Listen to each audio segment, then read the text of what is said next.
Good evening. Noting the time and the presence of a quorum, we had previously begun this meeting at 6:30 with an executive session, and now we're ready to enter back into regular session. This is the Select Board meeting of April 24th, 2023. We'll start, as we usually do, with resident concerns. We will not be taking any comments regarding the site plan special permit, 1 and 5 Nagog Park tonight. At 7:10, we'll be holding the hearing. Just to continue us, there will be no discussion. The applicant is not present. So, any residents with concerns other than that are not on the agenda, please come forward. Tara Fredericks from West Acton and Assabet. So my question about what you just said, so are you saying that you're just going to open it and continue it? Yes. So there's not going to be, okay, so I'm here to tell people about what the town is doing to teach people about tenant rights. And so there's been a forum announced by the town. I believe it's on the front page of the website. For people to go to it, you do have to register, which I don't like. I feel like it should be a public meeting. You shouldn't have to register with a private corporation, Zoom, et cetera. And so, but I do urge people, if they're curious, to attend that. Thank you so much. Thank you.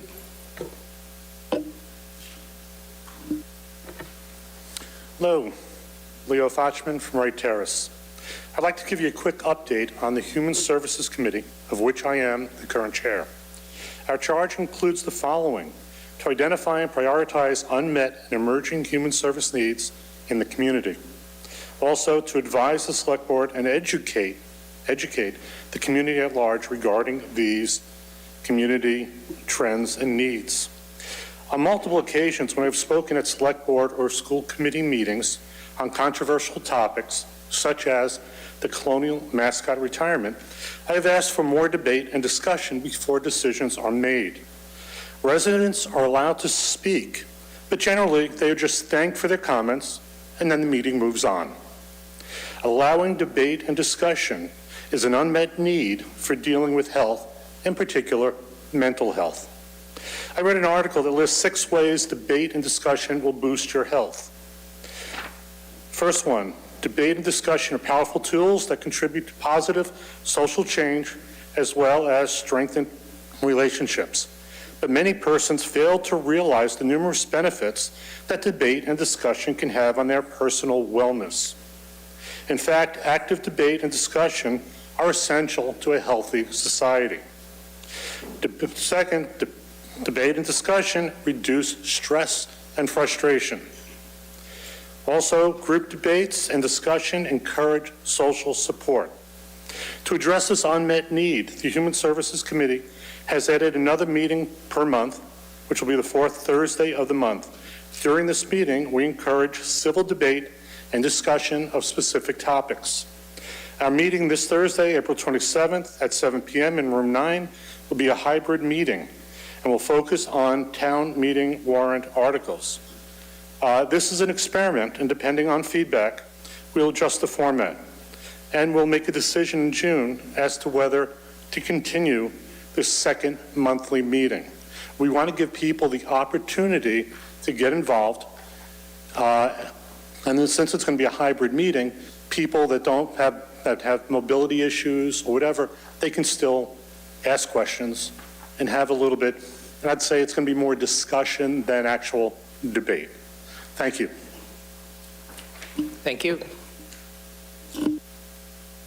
Tara again, I was just asked whether you're going to be allowing people to speak on the Article 1 thing, because somebody in the audience has something to say relative to that. So the question is will you let people speak regarding the Article 1 thing? We will be okay.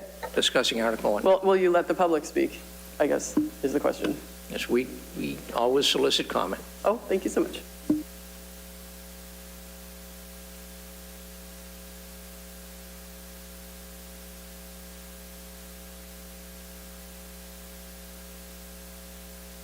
Thank you. I'm KJ, and I'm speaking as a resident on behalf of the Economic Development Committee. Is this a good time to address specific article comments? It's related to 3 and 13 School Street. We will be discussing that later on in the agenda. Okay, perfect. Thank you. Okay, Matt, I believe we have one person online who wishes to make a comment. Correct. Leela, you are now able to speak. Hello, everyone. I had a couple of things. I came in a little bit late, so I hope I'm not being repetitive. But I just wanted to encourage folks to vote out. I forgot my address, Little 179 Arborwood Road. I wanted to encourage folks to vote in our municipal election tomorrow. The polls are open at the junior high, 7 a.m. to 8 p.m. And if you have a ballot that was mailed to you, please drop it off at a ballot box outside the Acton Town Hall by 8 p.m. tomorrow. And secondly, I just wanted to thank Himija for her service to this town. It's likely her last meeting, and her comments have always been helpful, nuanced. Her questions are thoughtful, and I really loved being represented by her, and so really just wanted to thank and appreciate her and wish her the best of luck in whatever she ends up doing next. Thanks. Thank you. Okay, John, manager update. I just wanted to mention the construction projects going on. You may have happened upon one or two on your way here tonight. They're all moving on schedule and going pretty well. And so I just want to thank all the folks for their patience on the roadways as we continue to rebuild Main Street in a few different places. And we're also repointing the masonry on the library next door, which is pretty cool. So thanks. Thank you.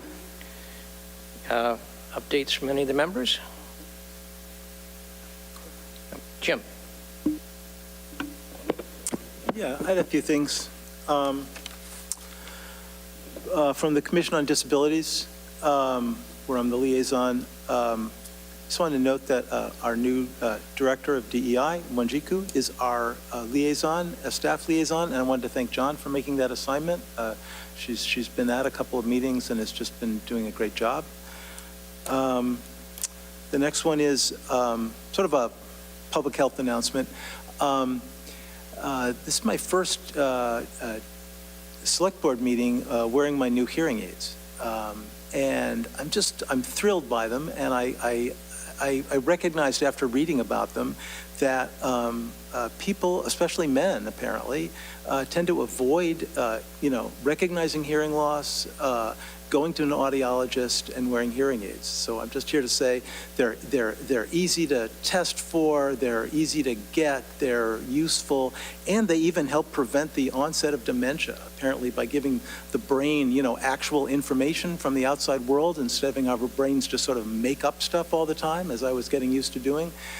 So just a public health announcement about it. Hearing aids are awesome. Consider them. And finally, I'm aware we're not going to talk about Article 11 tonight, so while we had an open meeting, I just didn't want to have my fellow board members be astonished at some point if I have a motion at a future meeting to pass over Article 11. I just want people to know that I'm thinking about that, and I look forward to discussing it at a future select board meeting. That's it. Thanks. Thank you. Fran. If I could read my thoughts. And at the last Human Services Committee meeting, there was a very informational presentation by Becky Manso-Barnett from the Behavioral Health Helpline, BHHL. A person can call or text for a real-time clinical assessment, 24 hours a day, 365 days a year, and you'll talk with a trained staff member who will assist you in assessing treatment or support that meets your individual needs regarding mental health assessment, crisis services, substance use treatment, referrals, and options that are available even in your own community. Staff remains on the line with you until you are connected to your next step. They also have a stealth follow-up protocol. You can call or text 833-773-2445. The website is www.masshelpline.com. And also Laura Ducharme and Acton's Community Services Coordinator has this info as well. My second item, this is a little long tonight. If anyone is interested, you could request recordings of the HSC meetings and watch the presentations given, which brings me to my next question or request. And maybe this could be addressed in following, when our board convenes in June or May. In the spirit of continuity and access, I wonder if it's possible to record boards and committee meetings that are currently meeting in person. There are times when I would love to attend a board or committee meeting, but have a conflict, and I can request any recording of any meeting, but boards and committees that meet in person aren't recorded. A few committees that come to mind are the Citizens Library Trustee meetings, the Historical Commission, the 250th Committee and Sub-History Committee, which I would love to attend, but always seem to be busy on a Monday night. So if that could be something we can do in the future. I also wanted to acknowledge and thank Ironwork Farm for the successful celebration of Patriots Day at Faulkner House on Sunday, April 16th. The rain managed to hold off and the sun appeared toward the end of the day. The 12th Georgia Regiment, we're talking about Civil War now, was welcomed in the AM, and then later on in the day, our own Acton Minutemen, led by Steve Crosby, and customarily awakened by a nighttime rider, this year Master Hunt on horseback, notifying us that the regulars were approaching Concord. It was such a fun day, filled with great music, period dress, doll making, period children's games, delicious food cooked over an outside fire, and a muster or two. And one poor person that was sadly missed at this year's Patriots Day celebration was Nancy Claire Evans. And I knew Nancy as a fellow realtor. Sorry, I'm getting teary. At my time volunteering for Ironwork Farm, Nancy was an integral part of Ironwork Farm and also served on the Cultural Council.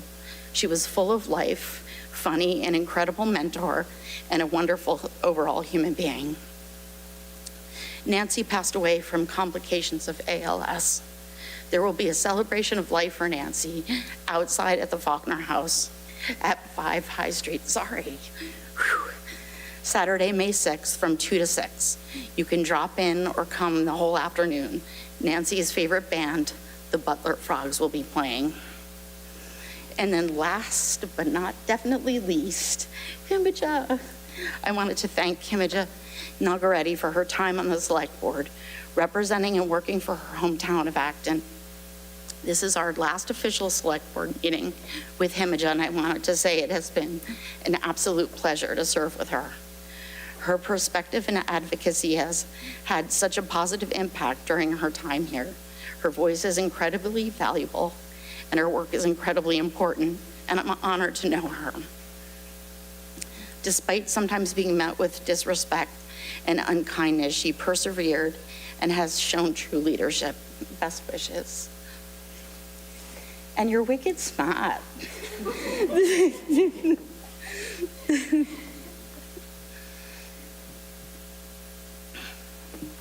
Imogen.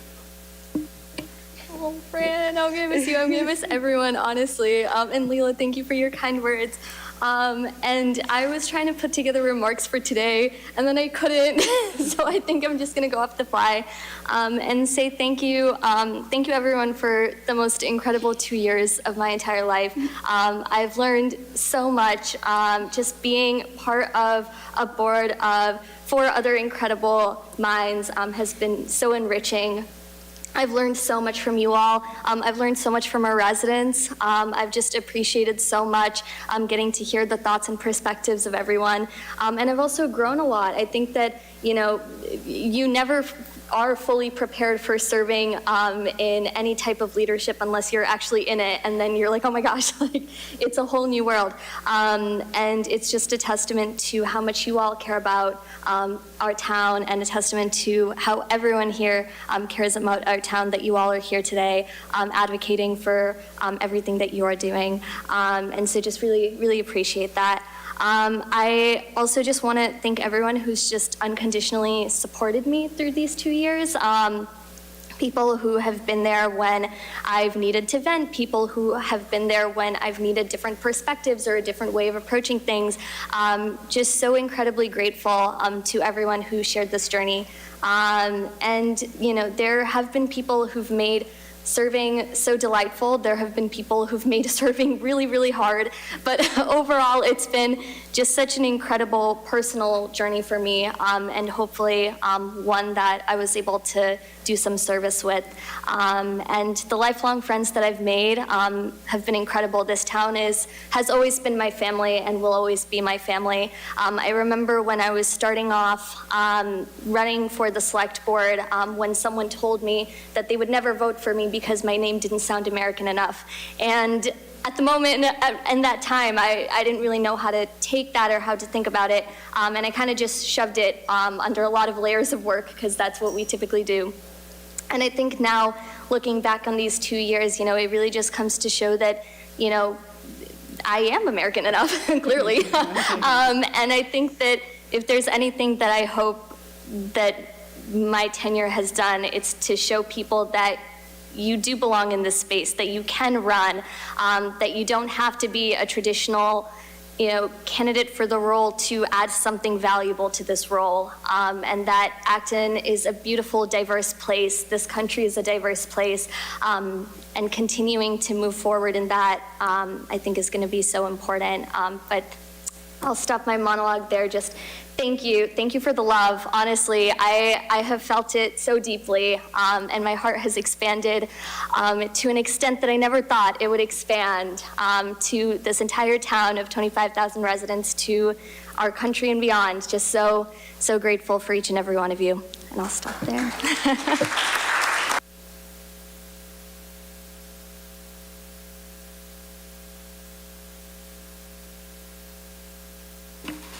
Thank you. Well, that's a hard one to follow up with. So I'll have one really boring item that I'll lead off with. Tomorrow night at 6 p.m., we're going to be doing a public forum and a tour of the Public Works facility at 14 Forest Road. For those of you who haven't had the pleasure of visiting that facility, it's a great opportunity. Go there right after you cast your votes. And we'll have a tour. There'll be a presentation from the engineers and some of the other stakeholders. And it's a good intro and some good prep work for the town meeting coming up the week after. Thank you. All right. Noting the time, the Acton Select Board will hold a public hearing on April 24th, 2023 at 7:10 p.m. in the Francis Faulkner Hearing Room 204 at the Town Hall, 472 Main Street, Acton, and virtually at actonma.gov/meeting/BOS on the application of MAG RE Holdings-Acton LLC for a site plan special permit under zoning bylaw sections 10.4 and 6.79 at 1 and 5 Nagog Park and 599 Great Road to redevelop the property into an automobile dealership. Application materials and how to participate remotely are available online at Acton Town Hall, http://acton-ma.gov/ds/web/view/collection-16374. The applicant agrees to opening and continuing public hearing to May 8th, 2023, and that's going to be at 7:15 p.m.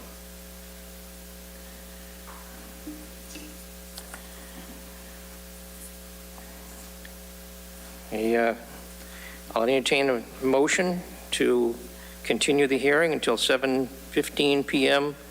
on May 8th, 2023 in this room. David, So moved? you have a second? I'll second it. Moved and seconded. All in favor of continuing this public hearing until that time, please say aye. Aye. Opposed? Abstentions? Thank you. Will be continued. And just, I know many people have sent emails to the board regarding this proposal. All of those have been received. I've personally read every one of them. I'm sure all my colleagues have as well.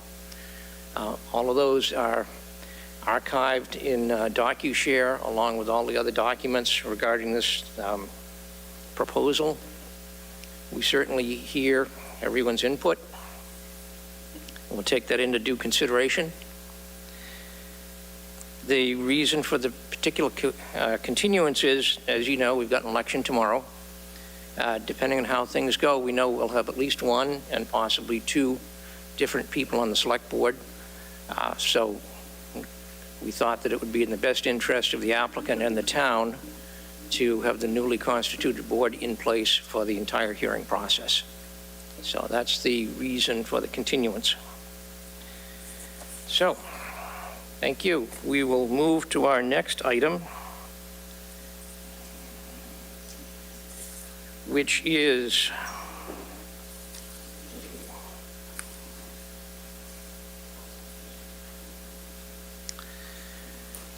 under Mass General Law, Chapter 140, Section 58, the Acton Select Board will hold a public hearing on April 24th, 2023 at 7:10 p.m. in the Francis Faulkner Hearing Room 204, Acton Town Hall, 472 Main Street, and by video conference and call-in for a Class II auto dealer's license for Garage 42 LLC located at 115 River Street, Acton. Login instructions for computers can be found here. For a computer, please click on the link to join the public meeting, actonma.gov/meeting/BOS, or from a telephone, dial 646-876-9923 and enter webinar ID number 503-918-785. Telephone users may dial *9 to request to speak after joining the meeting. Computer and app users may use the raise hand feature to request to speak.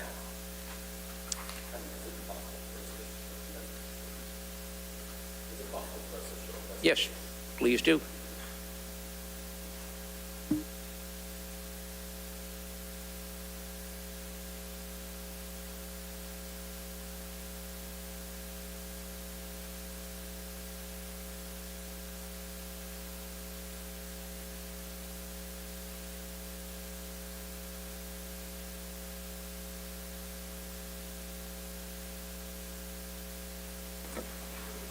All right, please introduce yourself and walk us through this. Yeah, so I'm Dave Bamforth, the president and CEO of Garage 42. And my name's Sean Gill. I'm the sales manager at Garage 42. Would you like any other, addresses? No? Okay, cool. So we're here to present on behalf of Garage 42 for the application of a Class II dealer license. So to give a bit of a background about the facility that we're in, it's located at 115 River Street. The construction of Garage 42's new facility has been a significant investment in the site with a focus on environmental impact. Some of the key highlights is we demolished and correctly disposed of a building that was quite contaminated with asbestos. We removed the existing oil heating system and the oil tanks, also in accordance to all the laws around that. We connected the building will be connected to a sewer system, and the septic system was also removed correctly in accordance to all the laws, which is the building's located right next to Fort Pond Brook. The new building will also be 100% electric heat source. I believe Acton has some proposed rules or maybe rules around that. So I'm glad we're a little bit ahead of the curve on that too. We have no gas connection going into the building at all. And then the building will also get a solar array on the entire roof with a battery backup system, which will also be tied to the grid, allowing the Massachusetts grid system to kind of switch our building over onto the battery pack system to help reduce the need for peaking plants being turned on, which have quite a bit of pollution involved with them. Do you want to take this one? A little bit about the company. Garage 42 provides collector car storage and management services for various classic and exotic automobiles. We'll be moving over to this new facility in Acton and have a roughly 200 car capacity, which is going to allow us to expand our services to our clients. Some of the key insights on the business, as you can see up here, that we're hoping to have minimal traffic impact, as most of the vehicles that are in storage are there for long term. They're not coming and going every day, so we don't anticipate any impact on the neighboring community that way. We anticipate creating somewhere around 7 to 15 new jobs in the town, which is something. It's not a ton, but it's something we think we can provide a good service to the community. Our environmental impact incentives, employees at the company have access to EV vehicle incentives that quite a few employees already take advantage of, so we're quite proud of that. And we also plan to hire entry-level positions, so kids from high school, tech-type students, things like that, and kind of get them involved into our world a little bit and give back a little bit to the community. Is definitely one of our goals.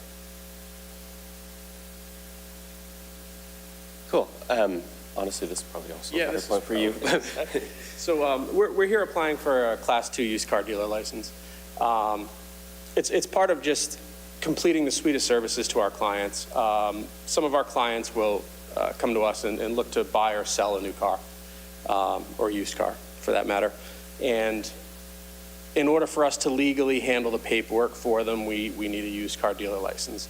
So if a title has been filled out, signed, all of that kind of stuff, the state of Massachusetts requires only licensed dealers to pass title. And we're just looking to do that and provide that service for our customers.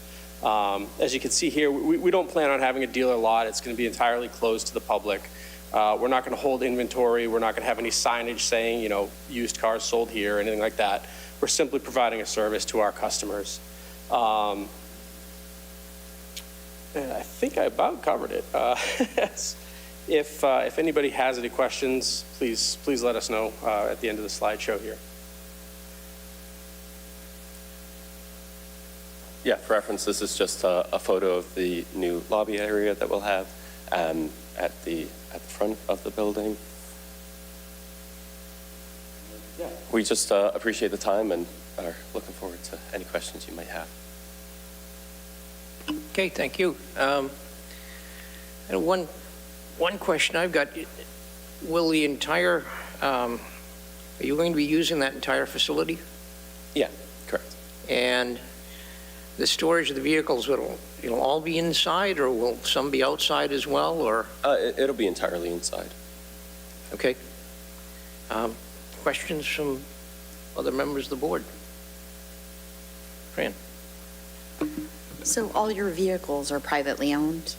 Correct, yeah. So, But there's an auction component, is that? there's potential, this will allow us to have access to auctions. So if selling a car via an auction is the correct way to go about it, then we might do that. There's a lot of online car auctions, especially in the classic car world. So this will allow us to kind of be the middleman between our customers and the auctions. Okay, thank you. Yeah, if I could step in, the auction component that you may have read there is simply, the dealer license would allow us access to all of those online auctions, not any auction on site or anything like that. Yeah, thank you, yeah. Yeah, it would allow us access, that's all. Okay, questions from other members of the board? Imogen? Just a quick one. How many full-time employees are going to be here? Yeah, so currently Garage 42 has 2 full-time employees. Our hopes, depending on when construction's complete and when we open up, is that we'll have about 4 or 5 by that point. By the end of the year, maybe 7 or 8, and then long-term could be 10 to 15, kind of depending on the direction that the business goes and how much need we have. Yeah, and those, I guess for clarification, those jobs will kind of be kind of across the board, but some very entry-level jobs for maybe people coming out of high school, people coming out of trade schools, and also have quite a lot of growth opportunities as the business grows to grow into management positions and things like that. Got you. Thank you. Yeah. Jim?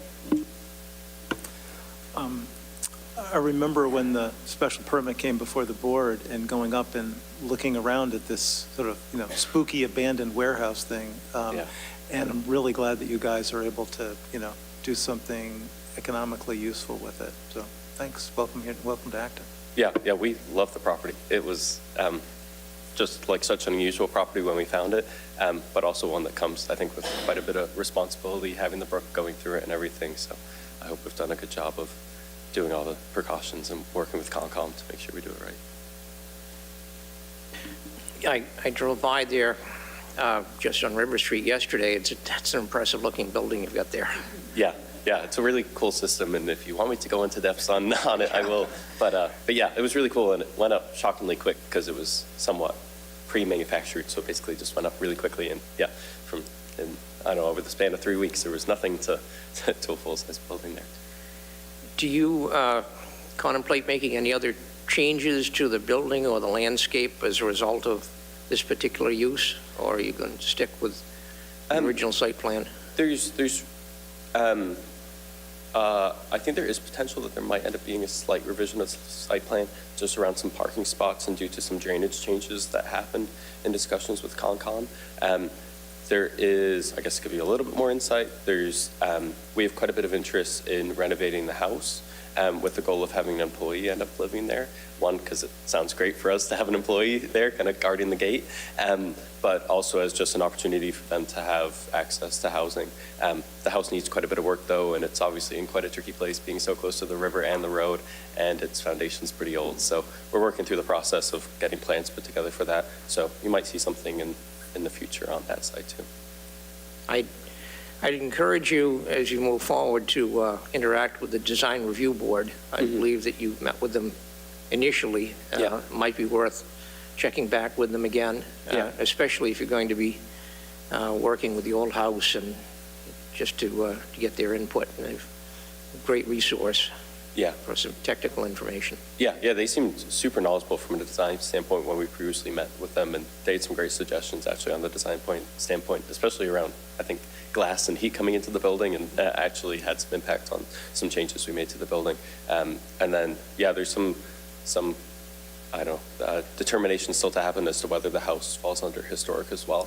So we'll see if we end up working with those people as well and getting their input to see if there's anything we need to on the historic side. Okay, great. Well, it's certainly nice improvement. Thank you for that. Yeah, that old building was, in rough shape. I will entertain a motion. David? I move to approve the Class 2 auto dealer's license for Garage 42 LLC at 115 River Street.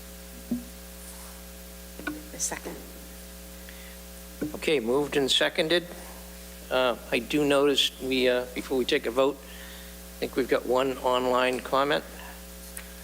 Matt, would you let the participants in, please? Yes, Mr. Chair. Deborah Sines. Deborah, you should be able to speak. Thank you.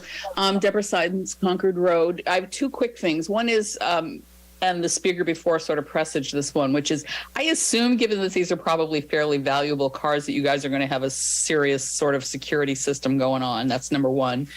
And then number 2, I'm also sort of assuming, and maybe I'm wrong, that you would have to have some kind of car washing capacity at the site. And if that's true, then what are the arrangements given that you're so close? Well, how are you capturing the wastewater and what's happening with that? So those are my queries. Thank you. Yeah, definitely happy to comment on both those. We actually have an existing facility in Woburn, Mass. that stores 40 cars. So luckily, we've kind of gone through the process of building one of these locations before. But certainly, yeah, there's going to be a camera system, a burglar alarm system, a key card entry system, so we can track the comings and goings. So definitely quite a lot on the security standpoint. And the building site is so good for security. It's literally a building surrounded by a moat with a train track on one side. So there's one way in and one way out.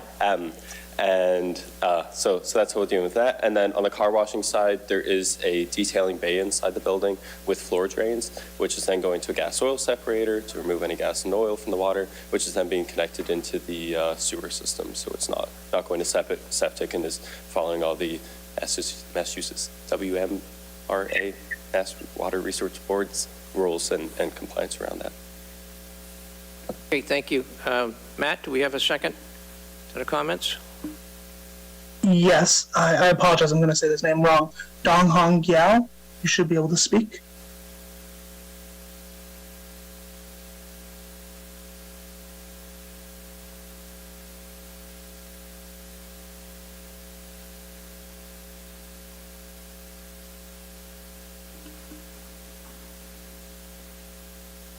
Okay, I guess we'll go with, see if there's anyone here in the audience that would like to speak. Hi, it's Sarah again. Just to make sure that you know that there's a commercial outdoor lighting policy that you're going to adhere to. I see nods. Thank you so much.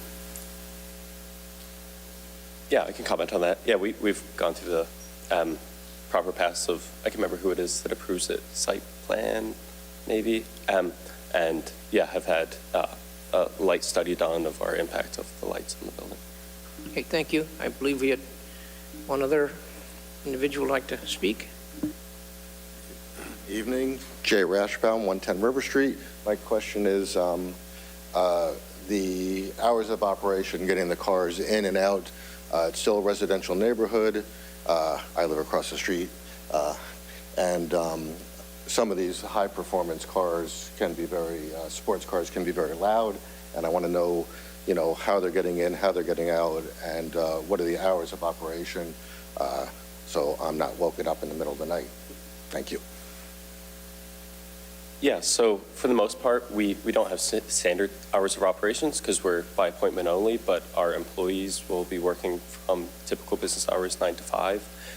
We might have the occasional weekend, Saturday morning pickup, something like that, but it's pretty rare. And from our experience with our current facility, the majority of our customers don't actually ever come to our facility. They utilize our transportation services to bring the cars to and from them, which means pretty much all the transportation happens during those regular 9 to 5 business hours. We'll also be diligent in putting signage up and making sure people are aware to respect the local community as well. Thank you. John. I apologize for the timing, but I did wanted to mention, since we're talking about River Street, that as of May 1st, River Street will be turning into a one-way street up to Chadwick. Just so we publicized it, but I thought this was a great time to just mention it again. Yeah, we've heard this, but we weren't actually sure exactly where and to from. So it's going to be one way going from School Street away from the train station. Okay. And up to Chadwick.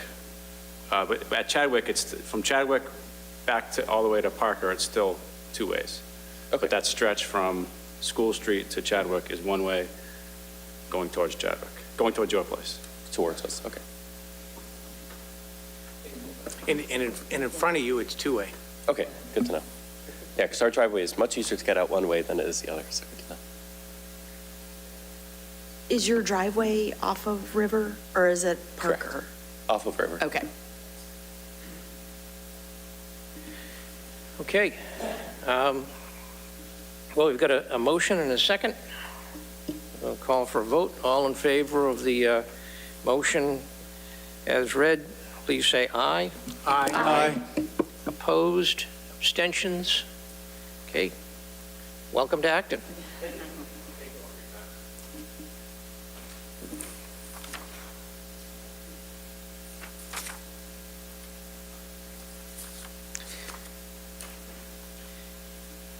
Okay.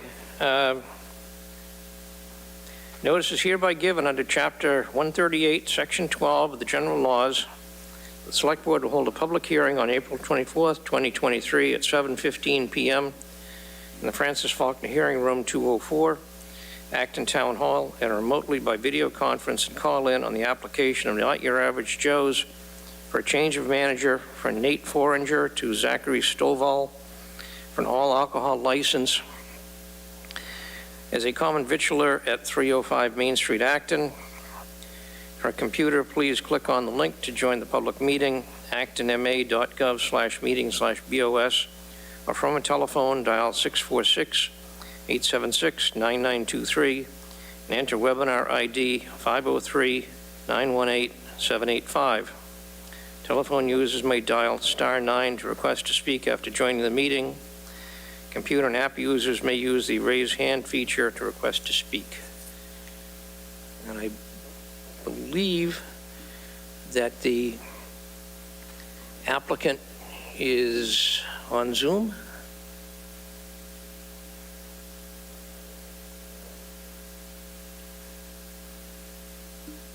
Yes, Zachary Stovall is able to talk now.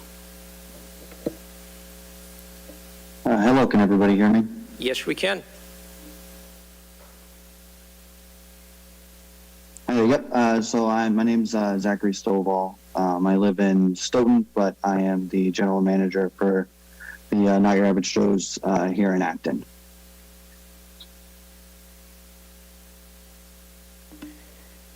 Okay, so you'll be taking over as the manager for the Acton facility? That is correct. Yes, that is correct. Okay, any questions from the board? David? Hello, I was just wondering if there are any other changes besides the change in manager?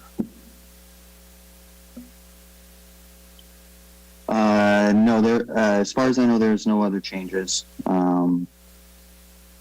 It's the same management team that was there prior. Just myself taking over as general manager. Thank you. Okay, questions for other members? Questions from the audience?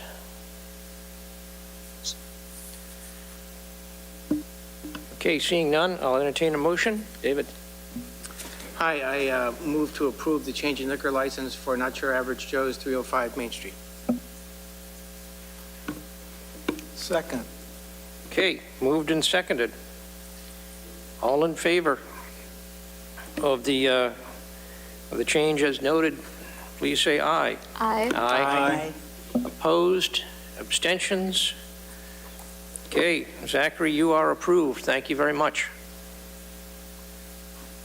Thank you very much. All right, next item on the agenda, discuss installing benches on the Assabet River Rail Trail and trash receptacle at ARRT Trailhead. David Marks.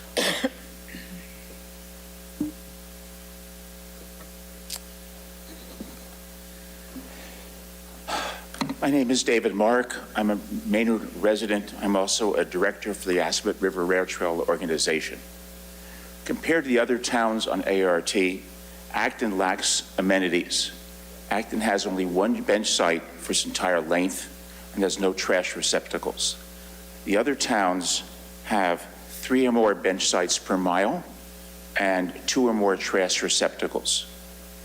The proposal tonight is from the Assabet River Rail Trail organization that it is willing to fund the purchase of 1 or 2 benches to be installed in Acton in memory or in honor of our past president and clerk who passed away last year. So that's Thomas Kelleher, who served as Acton ARRT president from 2001 to 2022, an Acton resident, and Duncan Power, who served as a clerk those same years, 2001 to 22.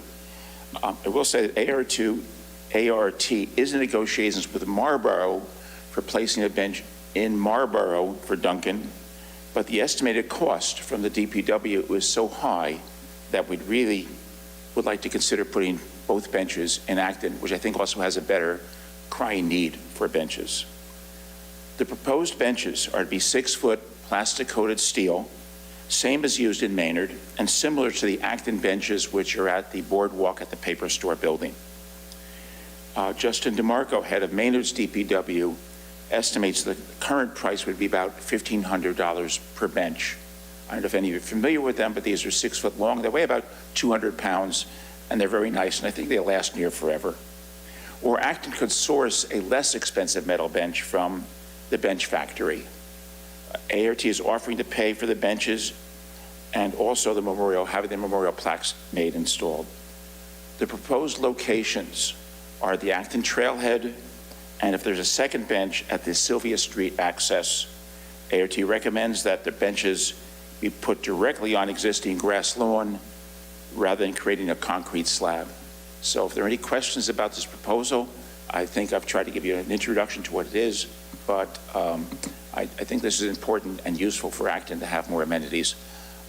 ARRT is not proposing to place or maintain a trash receptacle, but does strongly recommend that Acton put a trash receptacle at the trailhead. Many people walk their dogs and would much rather drop off their little deposits in a trash receptacle rather than bring them home in their cars.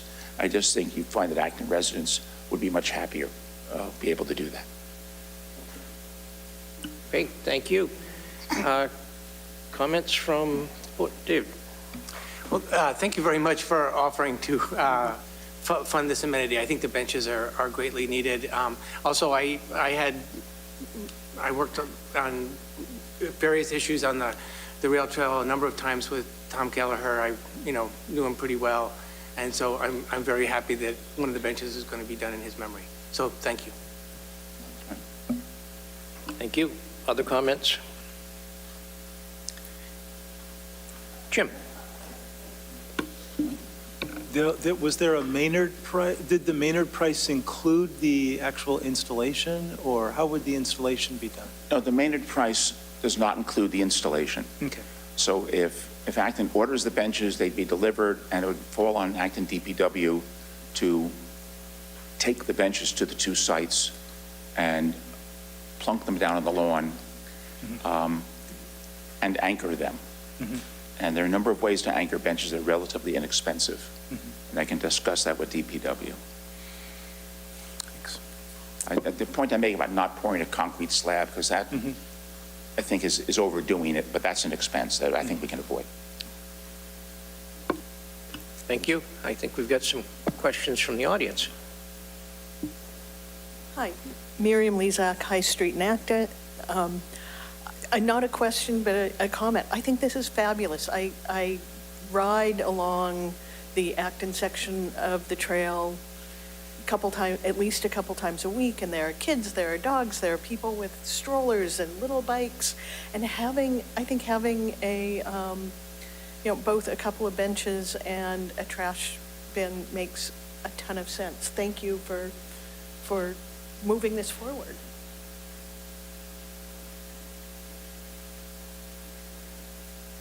I agree. I think they're great ideas.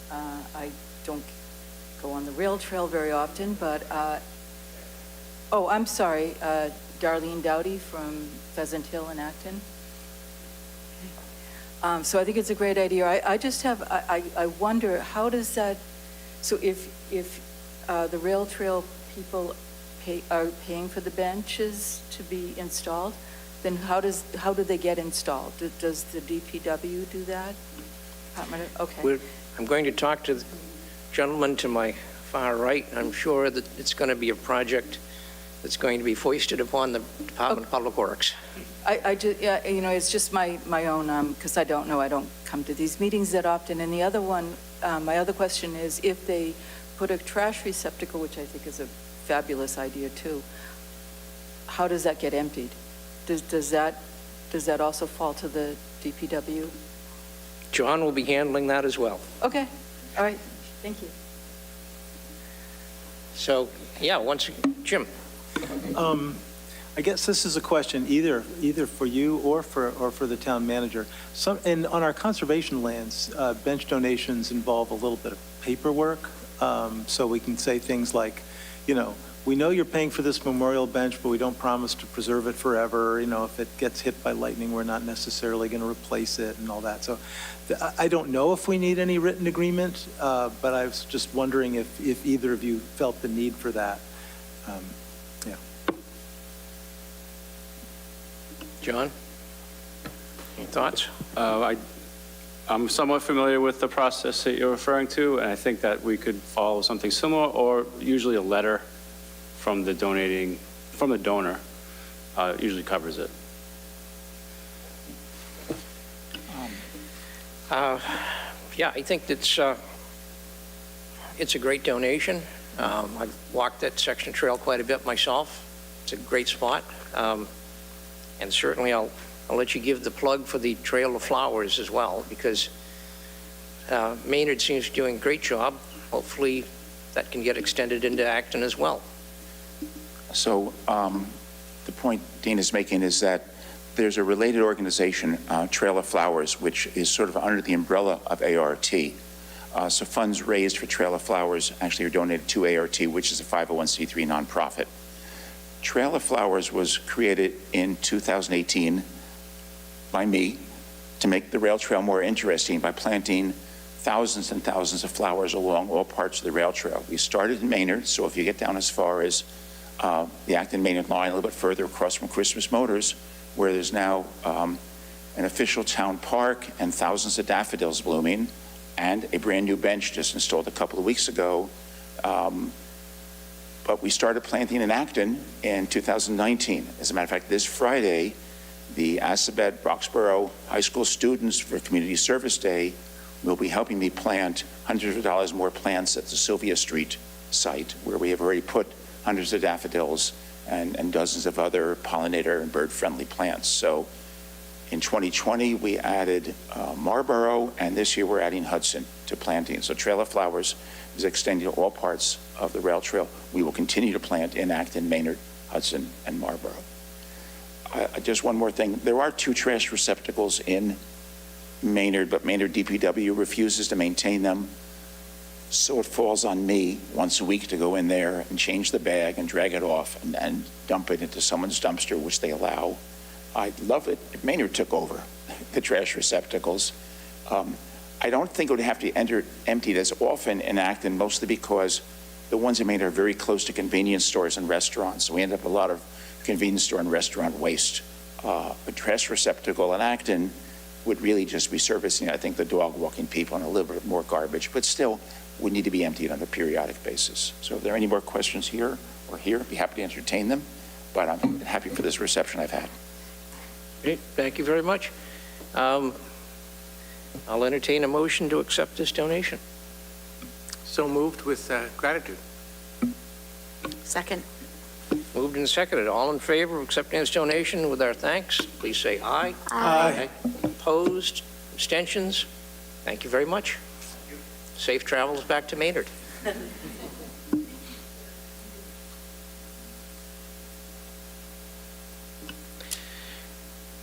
Okay.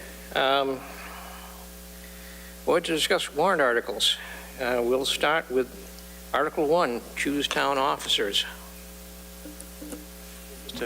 Just a procedural question. Yes. Are we going to be discussing overall town meeting issues at all? And are we doing that at the beginning or at the end or not at all?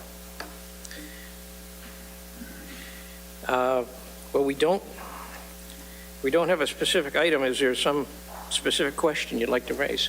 There was just some discussion as to whether we would want to plan to go 2 or 3 nights, and I didn't know whether we would want to discuss that among ourselves. I think I see the moderator. Oh, for a second, I thought she was leaving the room. I was, lock the door.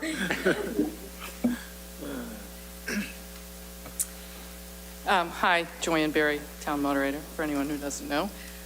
So I have given some thought, and I've now heard a couple of clues that might inform some decisions, but my thought on managing the flow of the meeting in general would be on Article 1 to take out the West Acton Library trustees and do that separately, do the other items in Article 1 per usual, read those names out, do the consent, get up as far as the West Acton Library Article 11, and then do the election following that.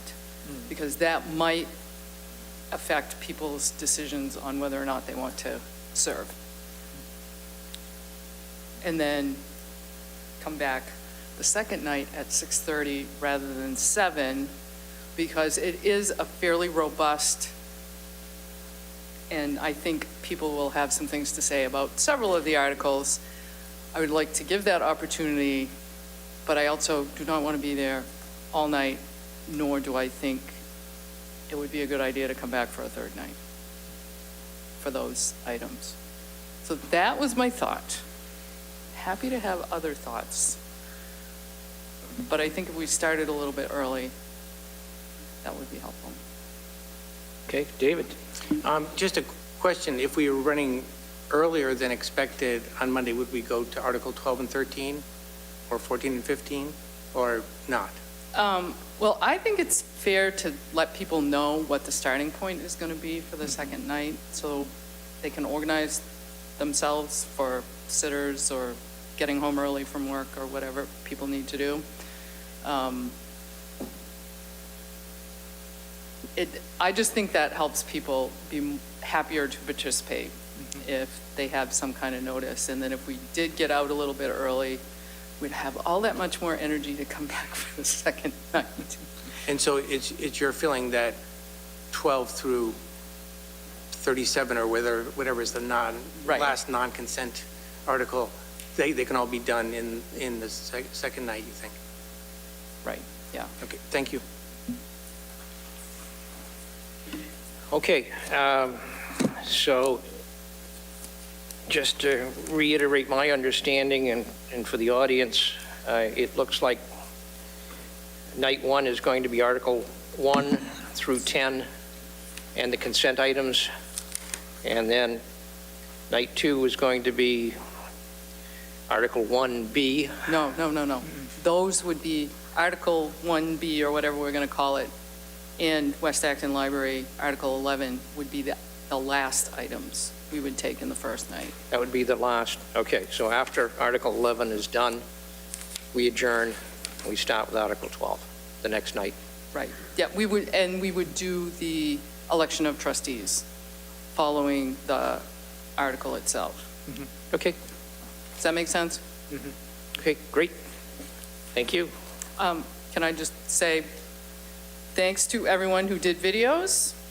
They're on ActonTV. If you haven't had a chance to review them, I encourage people to do that, and want to thank Mark Ducey for his willingness and effort to have people come in and also get the videos posted so that people will have 2 weekends to review them.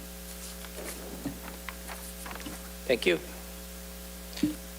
Madeline Cruz, 6 Ashland Way. So I just want to support Joanne Berry in her decision on the West Acton Library for the simple reason that we need fairness in elections, and each candidate should get to speak, and supporters should be able to speak for their favorite candidates and speak against people that they don't favor, because it is town meeting. So I just want you guys to keep that in mind to support Joanne Berry when it comes to the Acton trustee library thingy. Thank you. Thank you. Okay. So I think now we know a bit more about how Article 1 is going to be handled. I would suggest that the board discuss whether we wish to present a slate of nominees under Article 1 for trustees for the West Acton Citizens Library. Himaja is liaison to both libraries. Do you have any thoughts? Yes, so just a question of clarification. Would we discuss, because I know that there might be some trustees that may not want to return. There might be some trustees that are interested in returning. Do we want to be discussing that as a board? So I'm 50-50. David, I know you raised your hand. I don't know if you have any thoughts. David? So usually, we do supply the nominees, since we put together the warrant, that's the responsibility of the select board. And then, of course, the moderator asks for all the gift funds under Article 1. She asks, are there any more nominations before taking a vote? So I think we should do the same thing we've always done there, and then have a slate of nominees included in an original motion. Okay, I agree. And I think we're, specifically with the West Acton Citizens Library, we're in an unusual situation where none of the existing trustees have been elected by the town. They've all been appointed by the select board, so I think that puts a slightly different tinge on the process. And I know there's been a great deal of discussion about this as well. Would any member of the board care to offer nominations?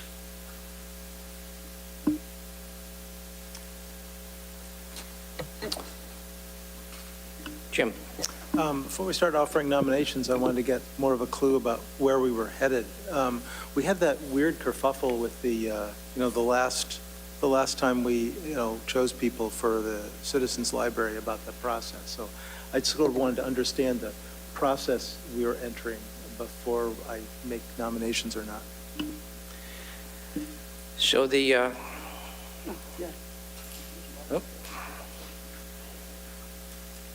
the moderator approaches.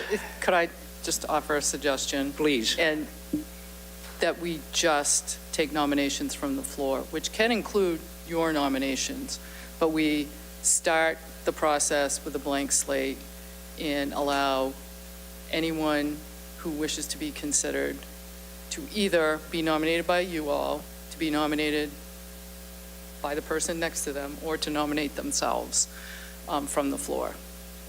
And I would suggest that we start with all who are interested in the 3-year term. We can go in either order, ascending or descending, but all who are interested in the 3-year term, because that might not be everybody.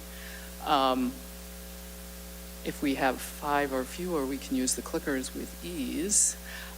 If we have more, we'll do another round, I guess. And then some of those folks who might not have got picked on the first round might want to continue on, and there might be additional people who would prefer to serve the shorter term. And that way, everyone enters the ballot as it were, on equal standing. That would be my suggestion.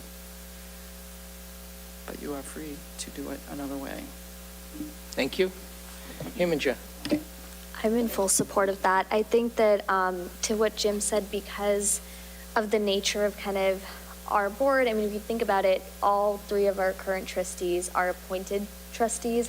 They haven't been elected. And so I think that clearing the slate and then allowing people who might be interested to nominate others themselves on the floor, I think would be more productive. And it takes away, I think it provides a more transparent process, which I think would be good at this stage.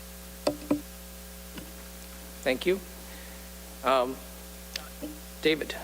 I was wondering if I might ask the moderator a question. Please do. Are you going to require that someone be present at town meeting to be nominated? I think it would be okay as long as the nominee has agreed that they would like to be nominated. Like, don't just nominate somebody because you think it would be cool, or my you think neighbor, they'd be a good person. Be sure that would be one of the requirements, that if they are not present, that they must have agreed to serve. How does town meeting know they've agreed? Well, I hope that our town meeting members are honest. I mean, that is a good question. That's a fair question. I think, to me, that's quite important, that any person nominated, whatever requirement, either they have to be present at town meeting or maybe Must be send present to win? or must send a letter ahead of time, or, something. Okay, yeah, if somebody is not going to be present but would like to be considered, they should contact myself, select, any of the town people, as long as it gets fed into the system. Ideally, of course, somebody would be there, but perhaps they might not be able to be, so, yeah. Thank you. Okay, well, You said we could speak. we'll discuss this from the board, and then we'll get to the citizen comments. Okay, Thank you. So what my initial thought had been to answer Jim's question, where there's 5 of us, if we were going to come up with a set of nominees, I would say that we should do it on a majority vote. We get a majority of voters, majority of select board members that vote for a particular candidate, they would get on the list. But I don't know that we're going to come up with that.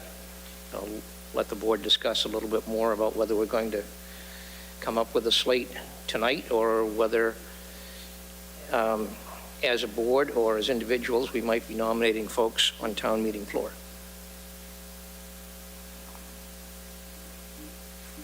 David.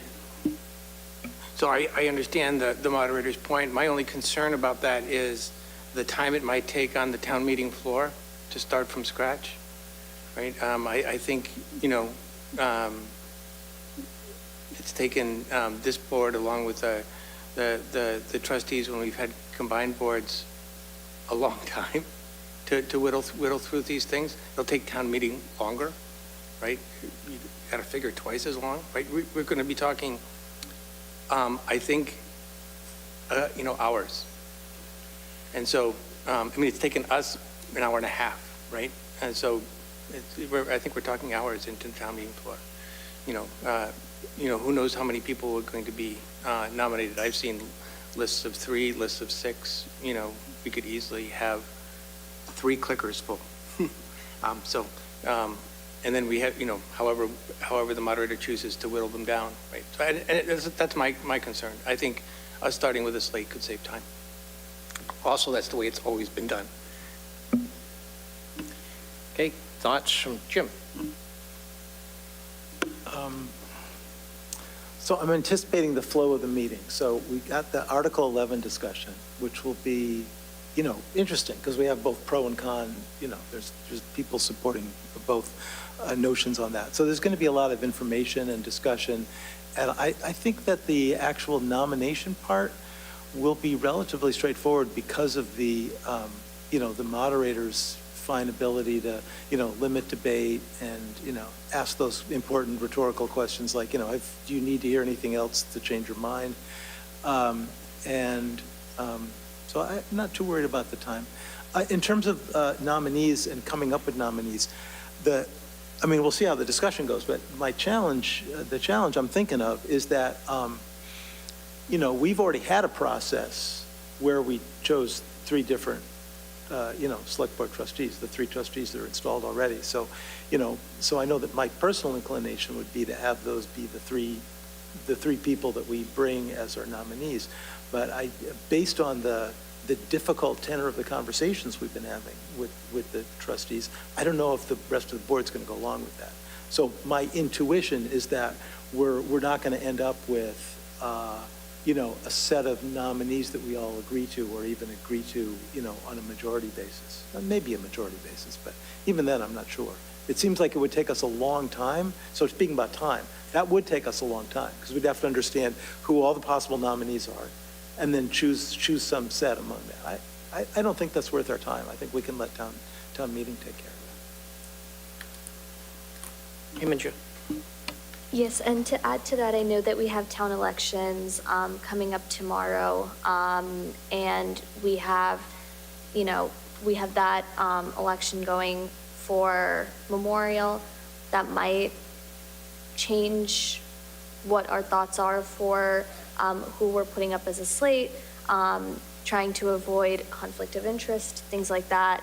And so, yeah, I think even if the process does take a little bit longer, I do think that I think it would be advantageous in this case to just open up the floor and then be able to go from there at town meeting. Thank you. Well, going into this, my intent was to come up with a list of names tonight. But now we've got two want to go one way and two want to go the other way. Fran, ball's in your court. I already have my nominee, so I'm good whenever. And I just wanted to say, we'll potentially have more than 3. Yeah, so. I would expect that, that the list I've seen is probably 6 or 7 names floating around out there right now. David? I'm okay with not putting names up. I appreciate Chairman Himmage's comments about that the people who are interested in the positions may change depending on the outcome of Article 11. Yeah, I think you're right. I thank the moderator for coming up with that way of maybe making things a little more easy. Can't hear. So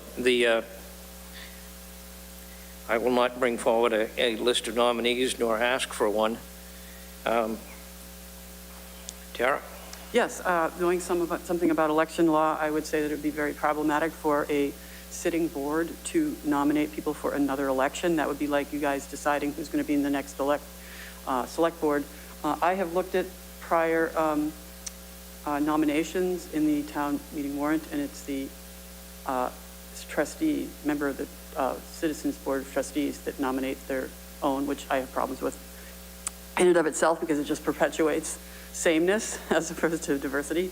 If you were going to do a slate of candidates, I personally would want to see that slate of candidates. That's like having an election without knowing what the ballot is and getting public comment. So I am glad that you are going to wait. It looks like you're going to wait.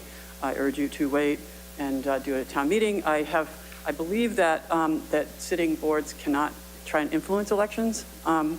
And so if you came forward and made a motion at town meeting with your preferred candidates, slate of candidates, that would be like not election tampering, but it's like, I forget exactly what the word is, but it's something about where that you sway an election, because if a candidate is on your slate, then they would be preferred, and town members would be like, oh, I guess I should choose the preferred candidate, as opposed to people coming from the floor and everybody nominating themselves and having a wonderful discussion and the voters deciding. And I believe that you're going to have a count for every candidate would get a count, as opposed to the votes, like that whole thing where everybody will get one.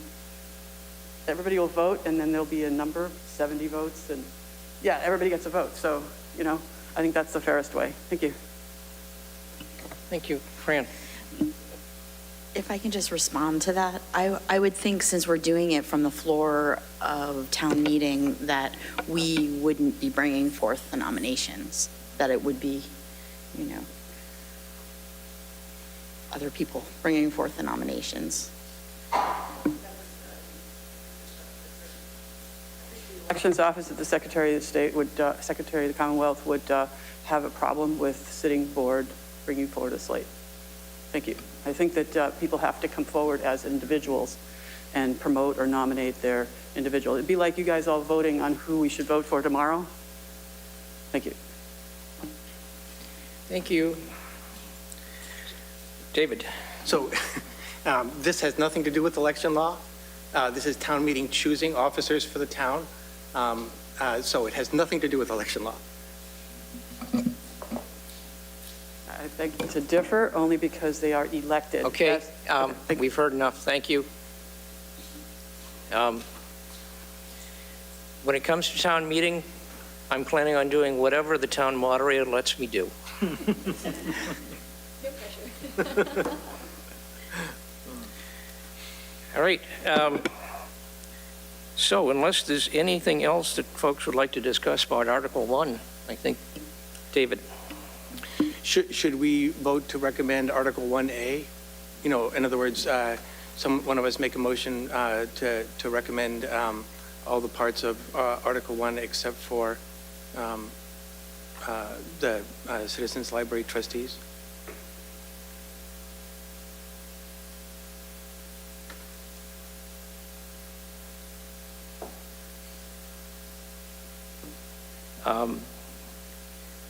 The problem that I have with that, I don't have a problem with voting that we continue to receive our princely salaries.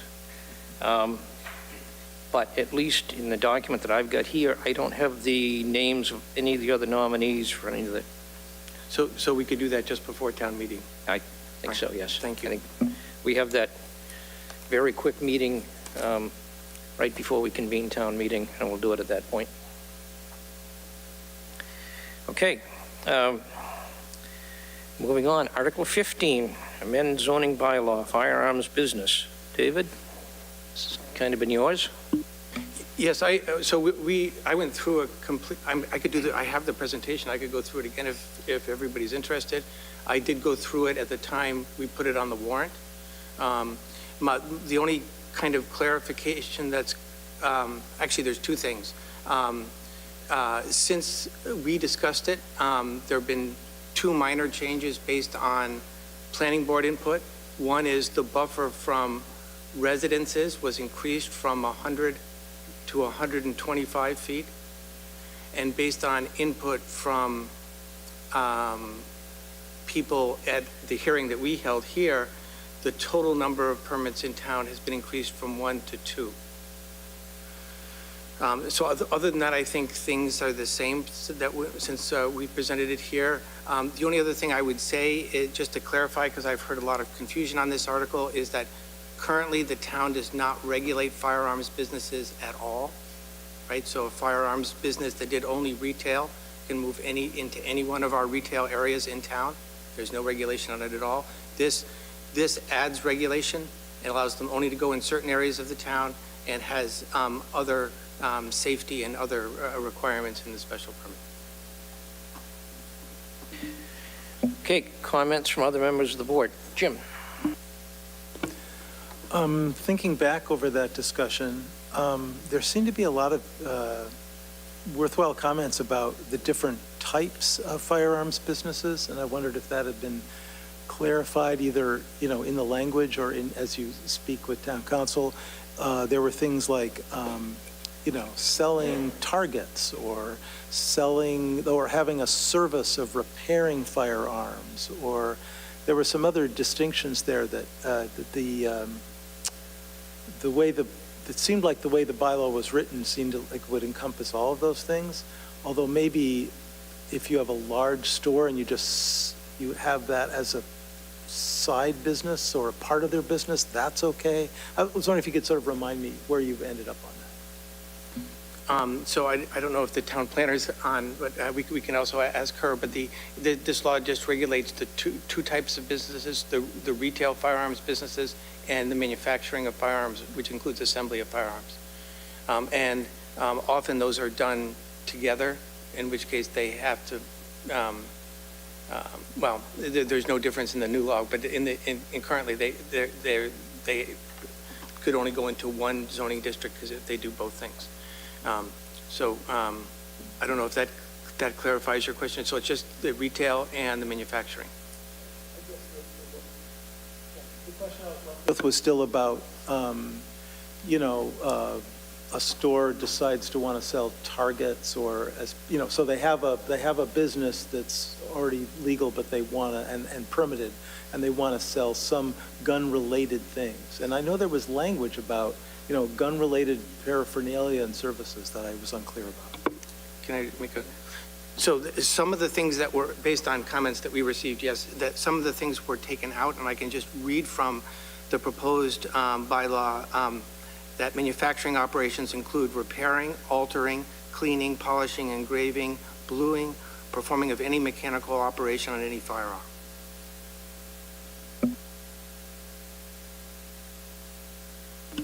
So,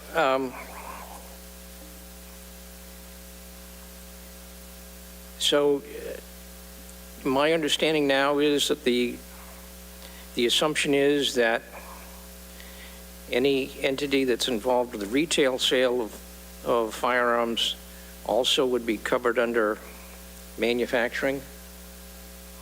So this zoning change, let me just say what happens today, if they're a retail-only business, they can go any place any retail shop can go in town. If they're a manufacturing business, they can go any place that manufacturing operation is in town. If they're both, they can only go where both are allowed, which happens to only be the Powder Mill District, which is the area that Stop and Shop is in and across the street from Stop and Shop. If this bylaw passes, firearms businesses are a separate use, and they can only go in 2 districts in town, the technology districts, which is the district off of Knox Trail, and the small manufacturing district, which is in the area of very northern Main Street, almost to the Chelmsford/Westford border. So, and it's near where the shooting range is now. So, and either of those areas is allowed. So either of those areas would allow either of those possible uses, both the manufacturing and the retail? In the new business, they're both declared firearms business, and so there's not the separate manufacturing and retail. Because in fact, in reality, they're usually combined. Most gum shops will assemble things for you, right? If you want an option here or there, they can assemble them. So I'm happy to put that up for you if you'd like to see it. No, I don't think that's necessary. I think your assumption is incorrect. And, in fact, the firearms dealers, the majority of the ones that I have dealt with have just been retail, have not provided any other sort of manufacturing other than,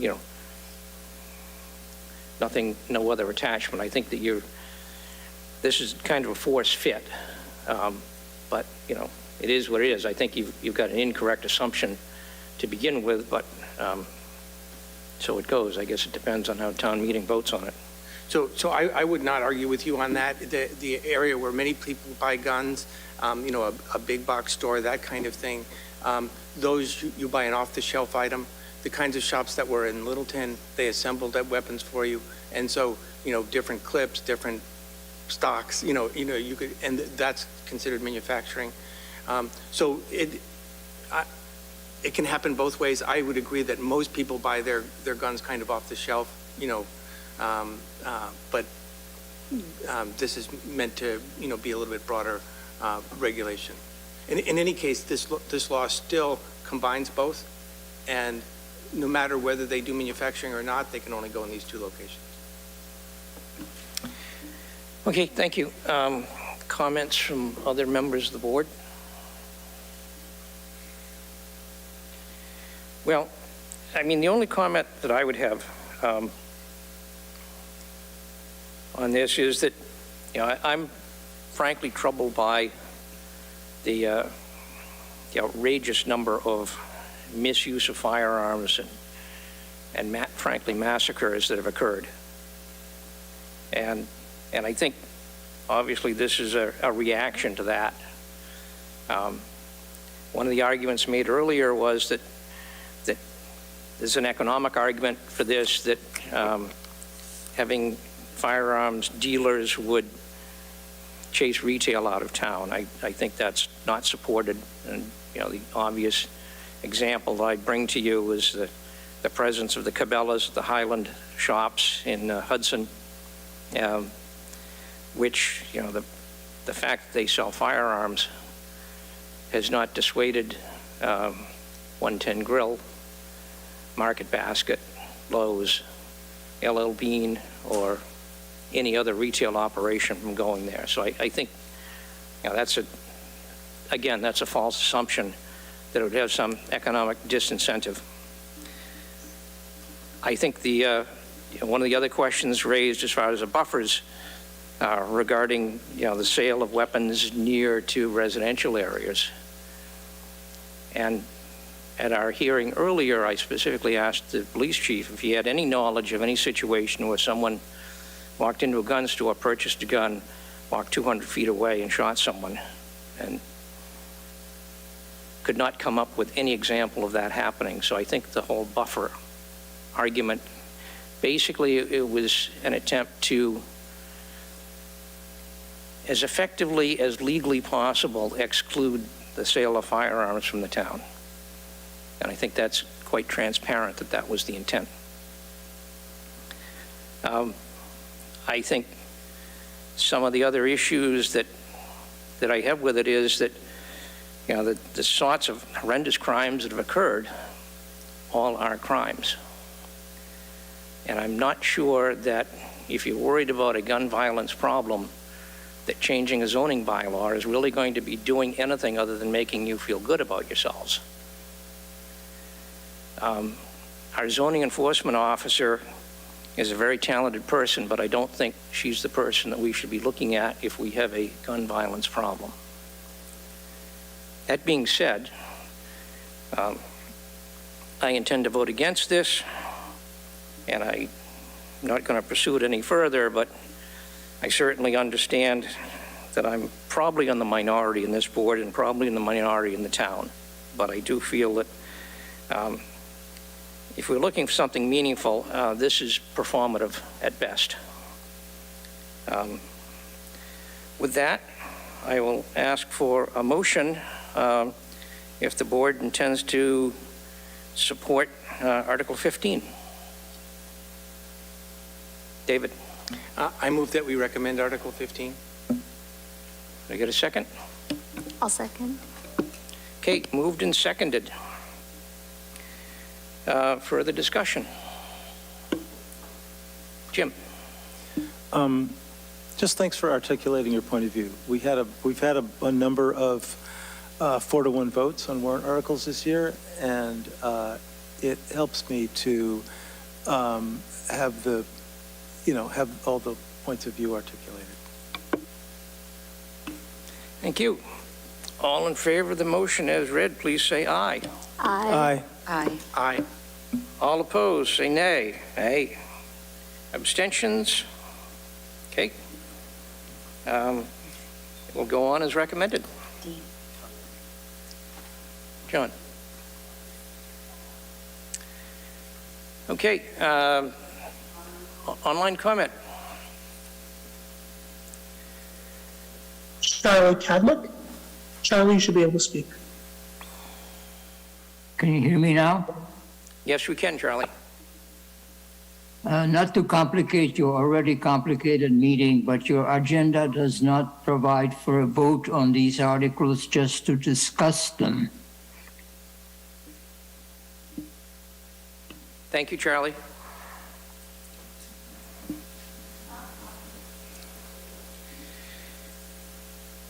Okay, Article 34, Home Rule Petition, change minimum voting age to 16 for town elections.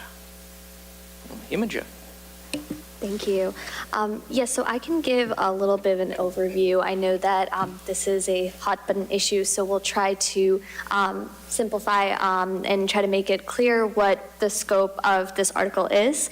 This act would grant the town, or this article would essentially authorize the town to submit a home rule petition, which would then grant the town, if passed by the state, the authority to lower the minimum voting age for municipal elections and town meetings in Acton to 16. So any town resident, either 16 or 17 years old, could apply to be on a town clerk managed list of voters and may vote in elections for local office, local ballot questions, and town meetings. And really want to underscore, local voters would not have the right, if they were 16 or 17 under this, they would not have the right to vote for any state or federal office or ballot questions. This would purely be for Acton, purely at local government level. Once 18, residents would then need to register as regular voters in accordance with state law, and the town is responsible for any additional costs with the printing of any additional materials. To provide a little bit of context, there have been some other towns that have made headway on this. Those include Concord, Boston, Brookline, Somerville, Cambridge, and Northampton. They've all passed similar home rule petitions, and really want to underscore the purpose for this article.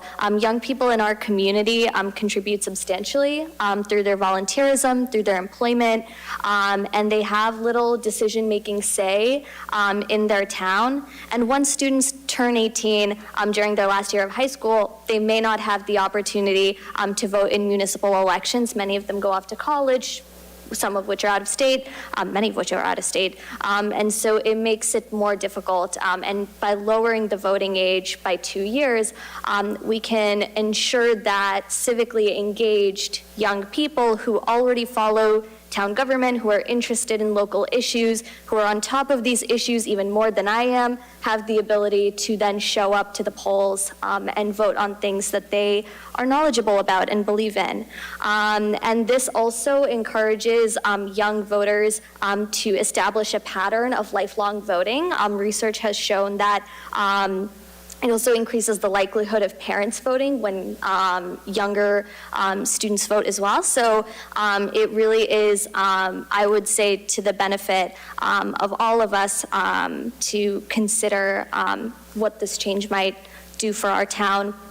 And I also want to underscore this because we have seen local election turnouts are low. Not only low, they're decreasing. And it's for multiple slate of reasons, COVID being a big one, but we have seen local election turnout decreasing in Acton.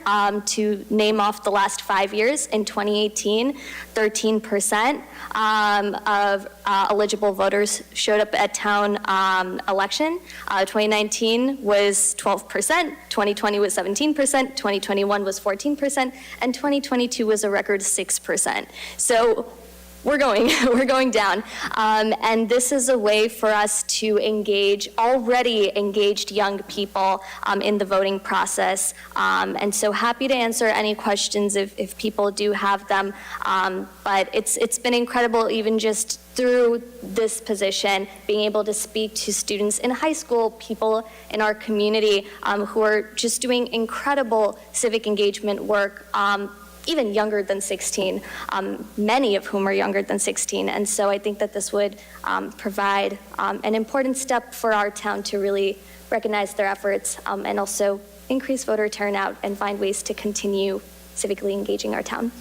Thanks. Thank you. Comments from other board members? David. Thank you. Of course, we have a chance to interact with high school students a lot being on the board, and sometimes they meet with us and there are proponents of particular issues. The high school students that I've met with are engaged, informed. They're really kind of amazing. I mean, they showed up for their early school building meetings for the Boardwalk campus building and put in their points of view. They lobby us on power policy and other things. They're really great. And but one of the big things I think that's that's a reason to be a proponent of this article is that it creates lifelong habits of civic engagement, right? At 18, our kids are off to the next thing, whether that's college or first real job or whatever. And they go to a new place, they may not, they may be busy, they've never voted before, they're not going to deal with the funny forms and figure it out. But here, if they figured it out, it'll just be a normal operation for them. They'll, and I think there's a much better chance of them, creating a lifelong habit. I think that, we have different ages for different things, right? We allow people to drive at 16, sign contracts at 18, drink at 21. There are other age things. I think it makes perfect sense to allow young folks to vote in local elections at 16, and and we're not changing the state and federal elections. They remain at 18. So, thank you. Thank you. Other comments? Jim. One of my favorite experiences in the last couple of years was participating in the Acton Civics Bee with a whole bunch of high school students who knew way more about town government than I did. It was very impressive. I'd like them to be voting. Other comments? All right, well, once again, I'll become the naysayer. Children of 16 years of age can't drive.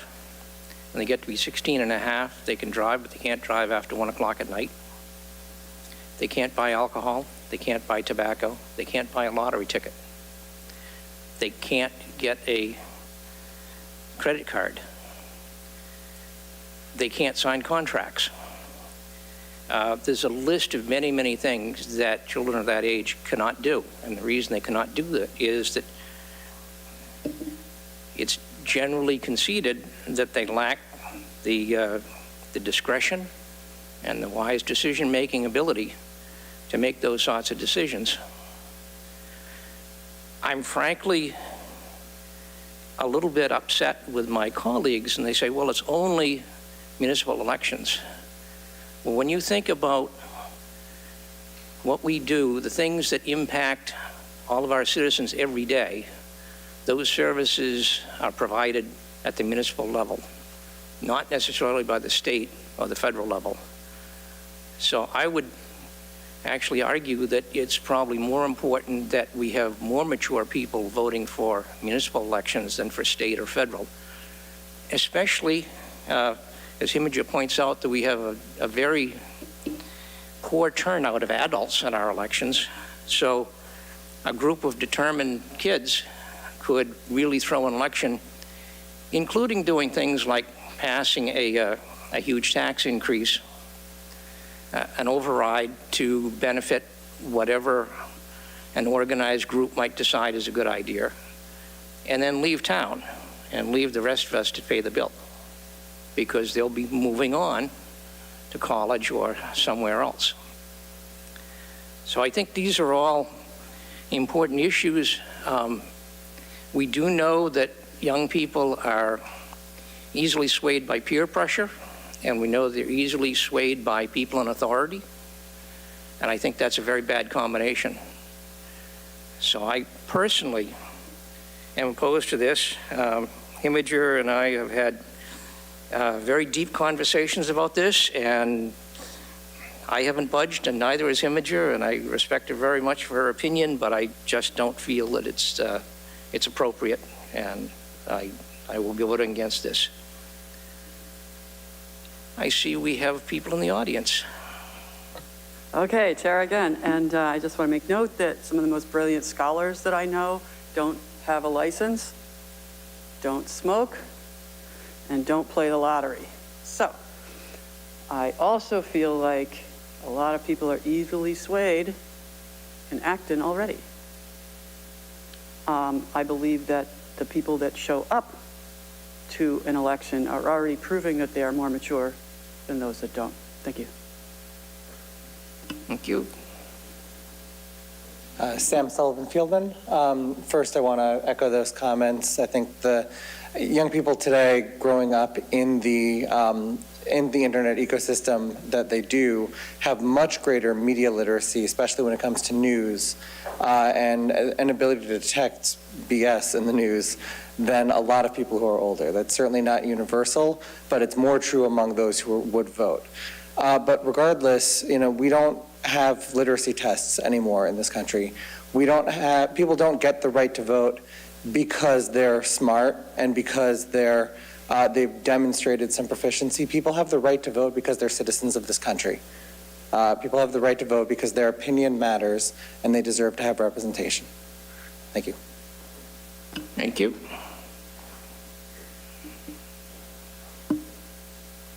Hello, Monica Burke. I'm not sure this is a question for the select board or for our moderator, but so I have a couple of questions depending on how you answer my initial questions.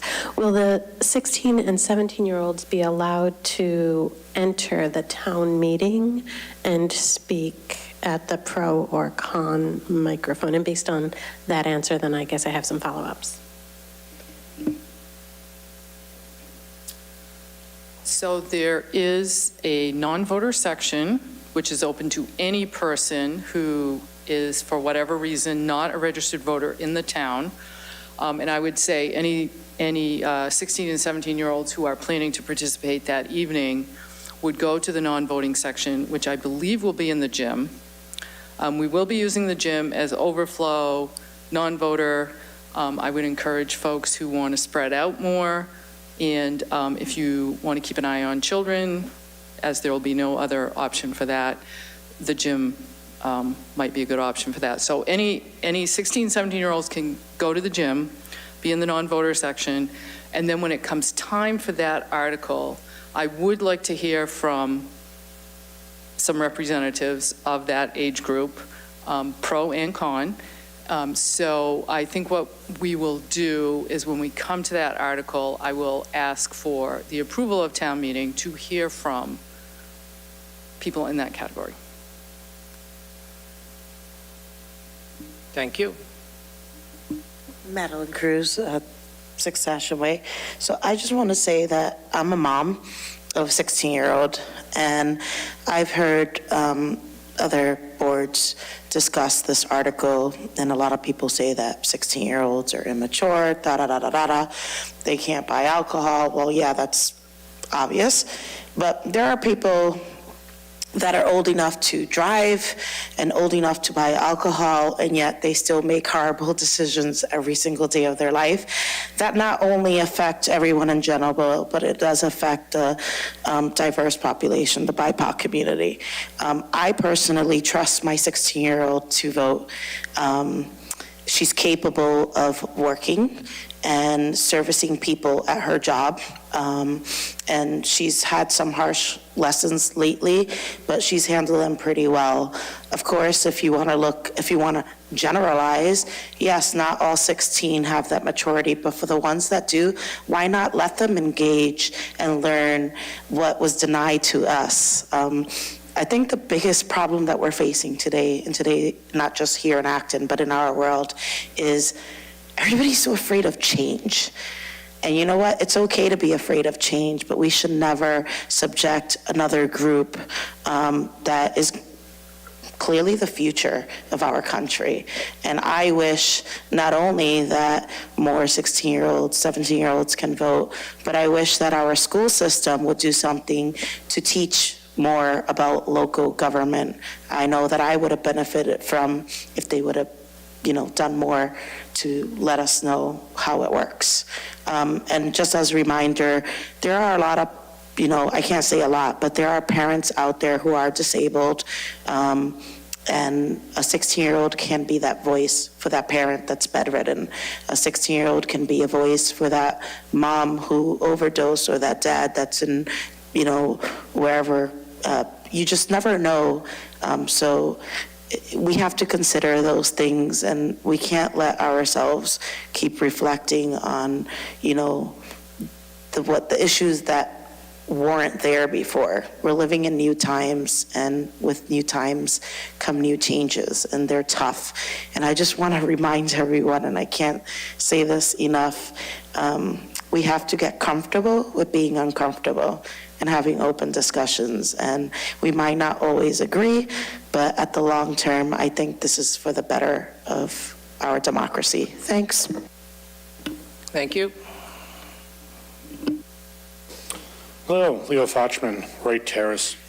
I want to start by recognizing that there are many intelligent, well-informed, and mature 16 and 17-year-old students in town. Their point of view is valuable. I believe that I was also intelligent, well-informed, and mature at 16. But I can't say the same for my friends, acquaintances, and fellow students. Please look back to when you were 16. Did you have similar experiences? Also think about whether you have the same views now that you had when you were 16. My high school experiences pointed to fellow students that usually succumbed to peer pressure and were focused on what affected them directly. During a recent meeting with Select Board candidates, one candidate that is currently on the Select Board mentioned that, might not be word for word, but we're entering a period financially in the town of Acton where things are going to get a little squeezed. We've enjoyed the benefit of a lot of ARPA funds for the last few years, and that's going to continue for the next couple of years. But when that goes away, we're going to be entering the squeeze that we enter every decade or so, where costs of all of our wonderful staff are going up at a reasonable rate, and we're only allowed to raise taxes 2.5% a year, which is less than the kind of raises we should be giving people and are giving people. So we're going to be entering a period of hard choices, and eventually we'll be having a conversation about an operating override. I think I transcribed that accurately. So, given the discussion on potential overrides is what I am most worried about. Allowing 16 and 70-year-old students to vote can have a significant effect on our finances in the town, which is probably why the Finance Committee is not recommending this article. Students that are not paying property taxes could have a significant say on whether to raise taxes more than the Prop 2.5 currently allows. In our last election, 15,508 registered voters, only 934 voted. So yes, 6%. I've estimated that we have approximately 800 16 and 17-year-old students. If Acton-Boxborough Regional High School administration and teachers have a push to get out the vote with 16 and 17-year-old students to vote for an override so that the school budget can be increased, that will significantly increase the odds of an override passing, thus increasing our taxes more than they have been increasing recently. That would mean bigger increases in homeowners' taxes and probably higher rents, since renters pay taxes indirectly through their rent. Please do not recommend this article. Thank you. Thank you. Okay, Matt, can you let the online callers in, please? Yes, Mr. Chair. Linda Vieira. Linda, you should be able to speak. Hi, Linda Vieira, Great Elm Way. And I think if voters vote against this, you're sending a message to 16 and 17-year-olds and the youth of today who are our future, that their thoughts and what they care about doesn't matter. And it seems like many people who have spoken against this tonight, you're afraid of a bunch of 16 and 17-year-olds becoming active in town government. The low turnout is from adults, and that is on the adults, not on the 16 and 17-year-olds who might turn out to vote. So I would suggest, I'm in favor of this, and it will create lifelong voters and have an opportunity for the schools to teach about local government. There is very little information about local government that is put out into the public, and that is why there's such a dismal turnout of adult voters. Thank you. Thank you. Next. Charlie Cadlick. Charlie, you should be able to speak. Hi, Charlie Cadlick, Paul Revere Road. I have a question and then a comment. The question is, if this passes, would the 16-year, 17-year-olds vote at town meeting? Not just attend, but vote. Can somebody answer that? Kick that to Himija. Thank you. Yes, Charlie, this would allow 16 and 17-year-olds to vote in town meeting. Well, then that creates the situation that Leo just talked about. Town meeting appropriates money, which comes from taxes. I am not particularly impressed by the knowledge of 16 and 17-year-olds, which comes primarily from Facebook and other such sources. They are easily manipulated. A perfect example is what happened with the colonial mascot, which, majority of 16, 17-year-olds, it became an issue, and they see things as black and white. As you get a little bit older, you find out that very few things are black and white. And, I'm not being funny, but why not lower the age to 15? How about 14? Maybe 12? What's the difference? What happens at 16 that doesn't happen at 14? I think this is a bad idea, and I'm going to vote against it. Thank you, Charlie. Next. Leah Ramachandran, and I apologize if I said that wrong. That's okay. Thank you. My name is Leela Ramachandran, Arborwood Road. I encourage the folks talking about young people being easily manipulated to actually go and speak to some young people. I've done that while campaigning, and I just have done that in general. And youth right now are really thoughtful and are really engaged. I agree with Dean that school committee and select board, among others, make important decisions. And those votes have direct impacts on the lives of youth. And so if we're concerned about a determined group of youth swaying something, I think the solution is engaging more of the adults who are eligible and not voting, rather than limiting the 16, 17-year-olds from being included. I also work in public health, and I did a stint in tobacco cessation work. We tend to limit things like alcohol, tobacco, and gambling because they're addictive, and we don't want young people to develop those habits, and we see neurological changes. That's the opposite of this issue, that we do want young people to build those habits of civic engagement. And so I ask that you support this article. Thanks. Thank you. Do we have anyone else there? Mr. Chair, there's a repeat hand. Do you want to entertain that? Could you repeat that, please? I'm sorry, never mind, the hand has gone down. There are no more speakers. Okay.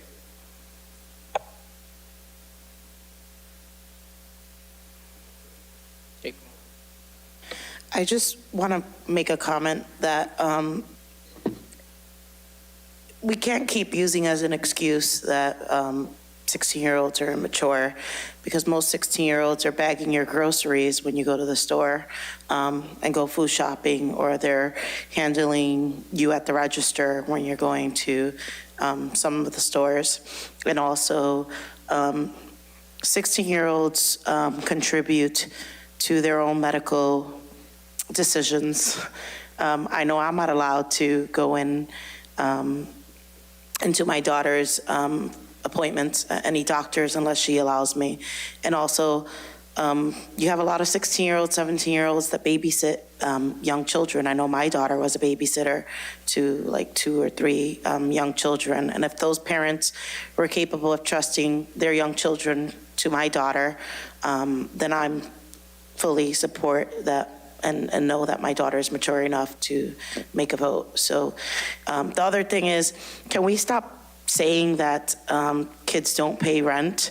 They might not directly pay that paycheck to the landlord, but they live in that household, they contribute in that household, so therefore they are homeowners and they are renters. That's a poor excuse to use, and it's quite offensive, and we need to choose better wording when we're speaking about our future. Those are our children and their future, and we need to try to, choose words that are not as harmful. I know as a parent, I take that to offense. My daughter counts, her voice counts, so just food for thought. Thanks. Thank you. We do not, as a society, restrict people's right to vote on issues based on whether or not they have skin in the game on that particular issue. We do not prevent retirees from voting on a school board. We allow people to vote because they are citizens of this country and their opinions matter in our society. Thank you. All right. I'd be willing to accept a motion. Oh, Fran. I just wanted to, can I ask a question of my fellow select board member, Himija? How old were you when you had your journey to your UN? For me, I started a lot of my UN advocacy when I was in college, but it's really interesting because I see my brother and he went through the same AB system as me, but he's 6 years younger, and he started when he was in high school. He started when he was 16. Okay, I have a motion. Imogen. I'd love to move this one. Oh, move to recommend this article for town meeting. Okay, could I get a second? Second. Moved and seconded. Go ahead. Thank you. Yes, I do want to underscore some of the things that people have said. In terms of what is covered at town meeting, I won't belabor my point, but town meeting covers a whole range of issues, almost all of which affect young people. The budget is a few line items of that entire warrant, and that too, the budget process is a really complex process, and if there's anything I take away with me from my time on select board is that it is a very complex process. We work with the finance committee, the select board has input, the staff has input. What you see at town meeting is truly the tip of the iceberg of the entire budgetary process. And town meeting really does have a or nay vote, or an aye or nay vote, wow. So it really, to condense it, is an extremely complex process. And what shows up at town meeting is really just a small part of that process. And so to say that we wouldn't allow 16 or 17-year-olds to vote on a whole slate of issues that really matter to them and that have a direct impact on them because of concerns of them potentially having a, quote, conflict of interest, it's not valid. At the end of the day, these are people directly affected by these issues, and thus they have a right, they should have a say when it comes to decisions on that. And so I'll leave it there, but I'm really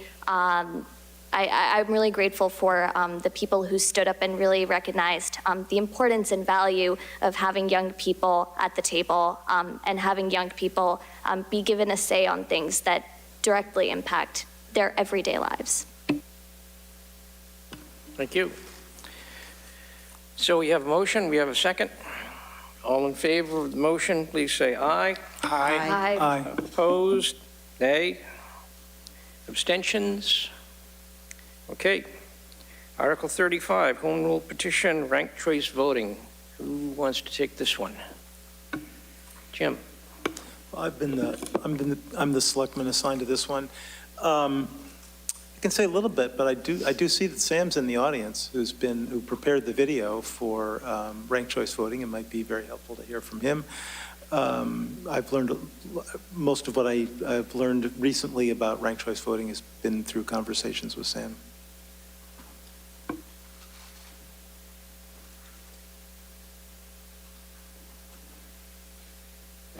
Thank you. I hadn't prepared for that, but that's fine. I appreciate it. The ranked choice voting, as I said when I presented before you, matches the values of our town in terms of creating a better electoral system than first past the post, which is widely regarded as one of the worst options out there in a democratic system.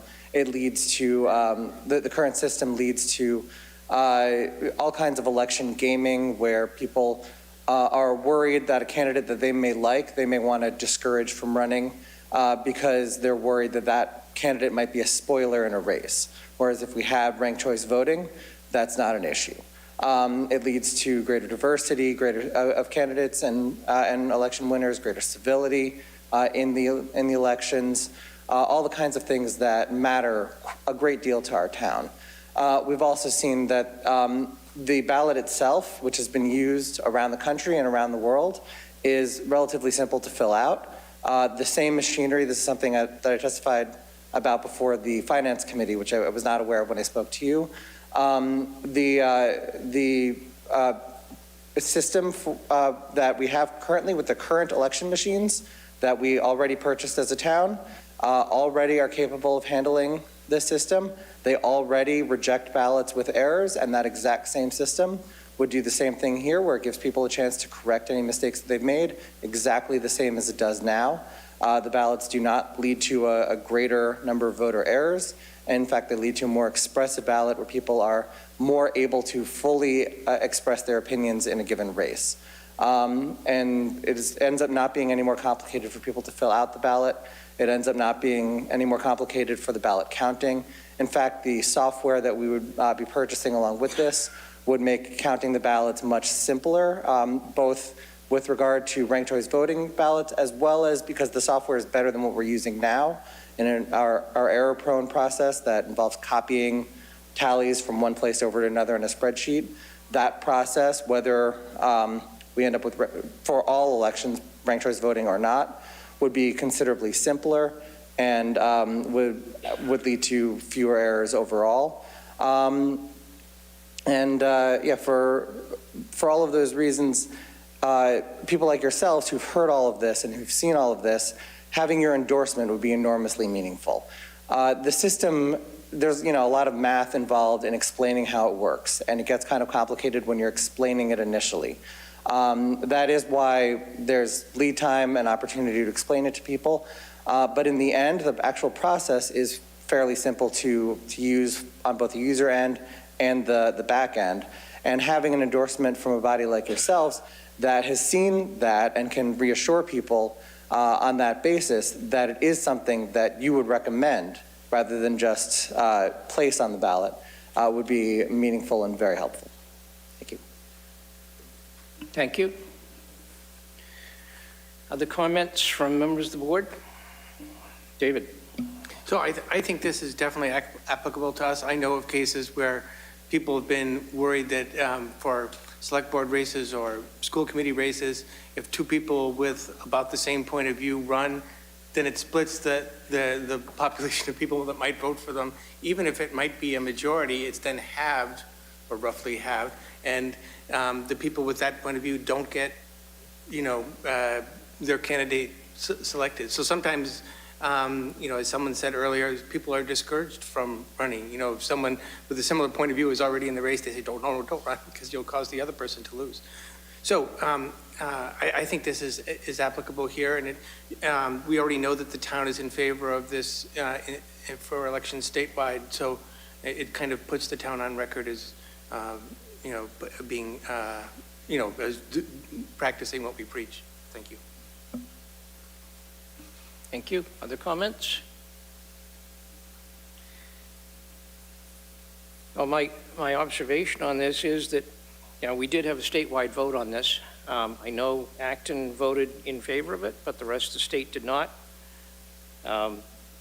Looking at the fairly small turnout that we're going to be having at town meeting, most likely, I'm not sure that this is going to be a really representative vote that's going to occur.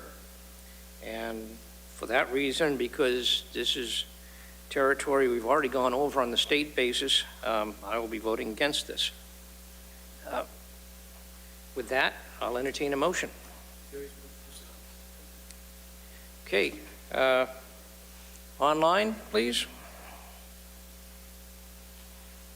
Charlie Tadlock? Charlie, you should be able to speak. Yeah, it's me again. First of all, I will repeat what I said a couple of minutes ago. You do not have voting on these articles on the agenda, so you're actually violating the open meeting law. I'll let you figure that out. As to the article and discussion, the major problem I have with it is that all of the calculations of, what, depending on how many votes for first, second, and so on, that's done by software which is not transparent to anybody who's trying to figure out who actually won by having the raw numbers. I don't trust software, especially for elections. The present system is pretty straightforward. You get X number of votes for candidate A and Y number of votes for candidate B and so on. It's straightforward. Everybody understands it. I don't think this is a good idea at all. And again, I will be voting against it. Thank you. Thank you, Charlie. John? Thank you. Just a reference to the concern about OML, the agenda states that they're discussing these articles and they're not formally approving them. The board is making recommendations to town meeting, and so it's appropriate under this agenda listing. Thank you. Leo? Again, Leo Fochman, Wright Terrace. On this one, I'm going to have to disagree with Dean. I agree with moving to ranked choice voting after running through many examples. Before I retired, I was a quantitative analyst dealing with finance, so I ran a lot of simulations on my own. The Town of Acton Town Meeting preview on Article 35 video, which was very good, gave examples using both picking the best ice cream flavor and picking the best candy. I believe it's easier to understand if I use current candidates in my examples. I selected the names of candidates from a hat to order the preference. So again, this is not my voting order. Franny was number 1, Alyssa was number 2, and Jim was number 3. Again, this is a random selection, not my personal preference. First issue, if we assume that voters divided almost equally between males and females, and we assume males vote for males and females vote for females, then the current candidates going after one spot, Jim will win. Because the female vote would be divided between Franny and Alyssa. This is like what I saw in school, grades 6 to 12, when voting for the school class president. The males would generally have 2 candidates, and the females got behind 1 candidate. And therefore, the females would always win. This is a problem that ranked choice voting helps solve. Second issue, if we have 3 candidates going after 2 spots, then the voting can be gamed. Voters that want Franny to win one of the open spots can increase the odds of Franny winning by bullet voting, or also known as single shot voting. Voters that want to increase Franny's chance of winning should just vote for Franny and not vote for a second candidate. This lowers the vote count for Alyssa and Jim. Ranked choice voting will help correct this issue. And just a little, we'll call it a commercial. The Human Services Committee is going to be meeting Thursday, room number 9, and we're going to go through some of these issues. So if there's still some uncertainty and we want to talk it out, I believe in discussion. So you're welcome to show up or attach by Zoom, and we can discuss the different issues. Thank you. Thank you. I just wanted to very briefly address a comment from online.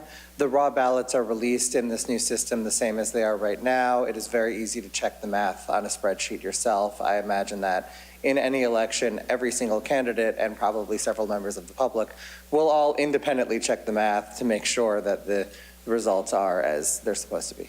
Thank you. Thank you.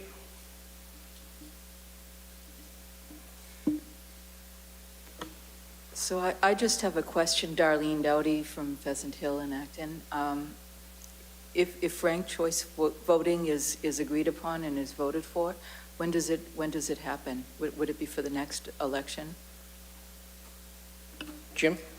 I'm going to take my signals from Sam. What? 2025, if it passes at this town meeting. Okay, thank you. Sorry, excuse me, 2025 if the legislature approves it. No, ranked choice voting doesn't require legislative approval, unlike. Okay. It does, never mind. Home rule petition. Okay, sorry. So if we vote for it at this town meeting, it goes to the legislature. If the legislature approves it in time, it'll start in 2025.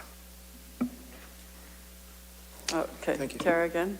And since we were disclosing who we're voting for, I'm voting for Alyssa. If you really want her to win, bill it. I like Jim's second. I like candidates where their policies reconcile. And I found that that's why I'm voting the way I am voting. I am fully in favor of ranked choice voting the downsides are so small compared to the upsides for all the reasons he stated. Thank you. Thank you. Dale. Leo Fochman again, Right Terrace. I just want to go from what Terrace said.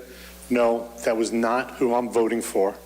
That was used strictly as an example. I pulled the names, actually took little pieces of paper, and I really put them in a hat. I shook it up and I grabbed them out one at a time. So that is not who I'm voting for. That was strictly for example purposes. Thank you for clarifying that. Okay, I believe we got one more online.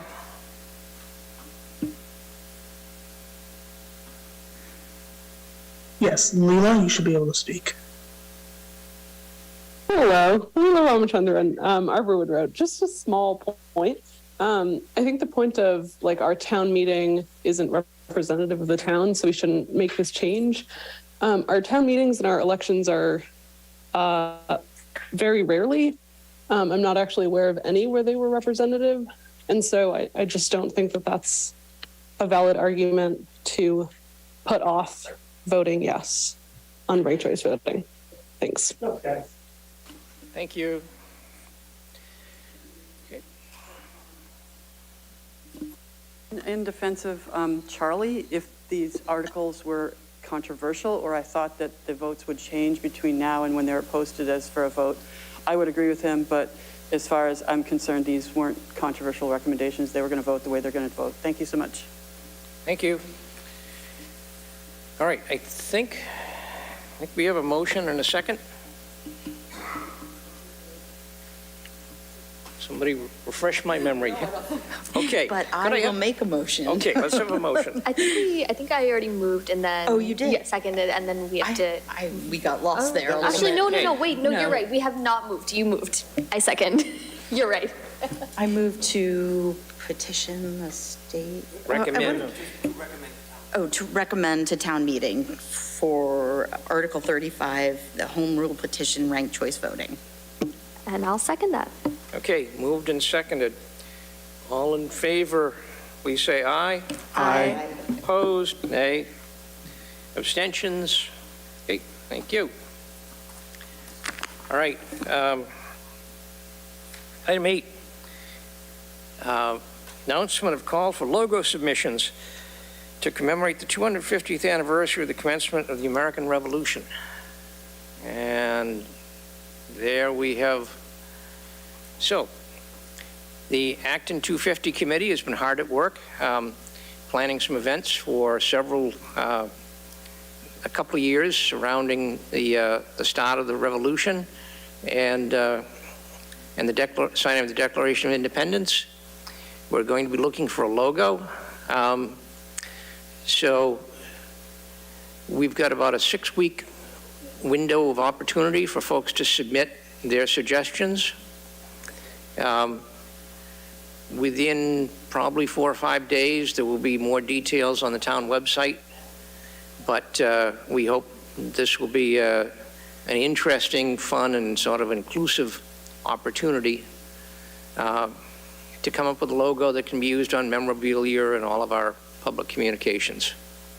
So hopefully, check the website probably early next week, and we'll have all the rest of the details put in. Hopefully in June, we will have all the submissions, and the committee will go through and choose the best. Thank you.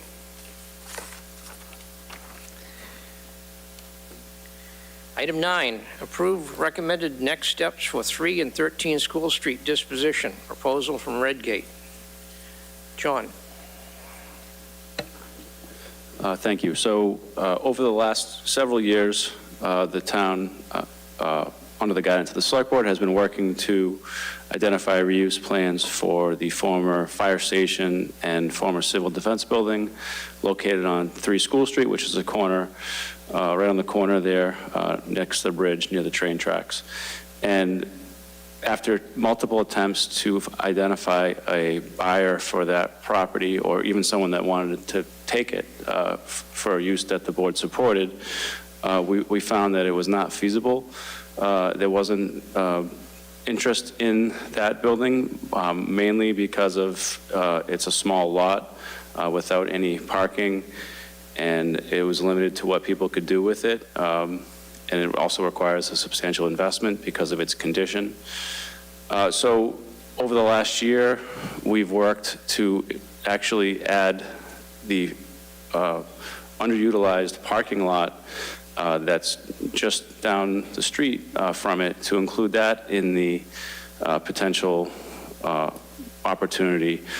The board supported us moving forward with that. It declared that municipal parking lot as surplus. That lot was built about within the last 15 years. And before that, it was, I'm not sure what it was, but it was, the lot's been there for about 15 years. It's been used for reserved parking. And in the last 3 years, it's really been very underutilized.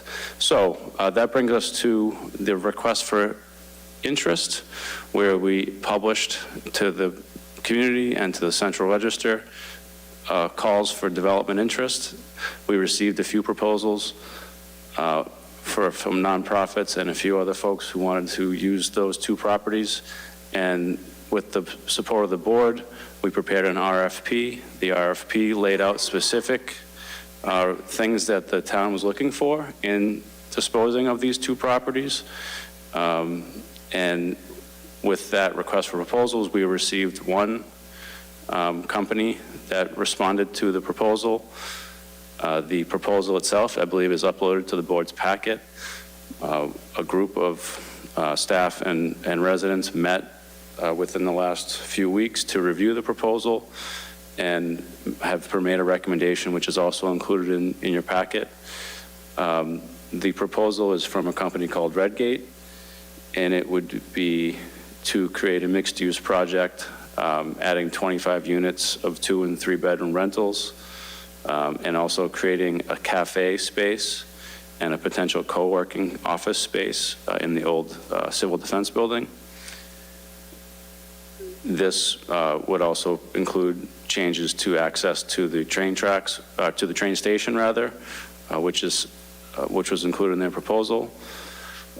There's other details in the proposal which I can talk through, or if there's any questions I can answer them, but we're recommending that the board consider moving forward with this proposal, and would like to discuss next steps if the board's interested.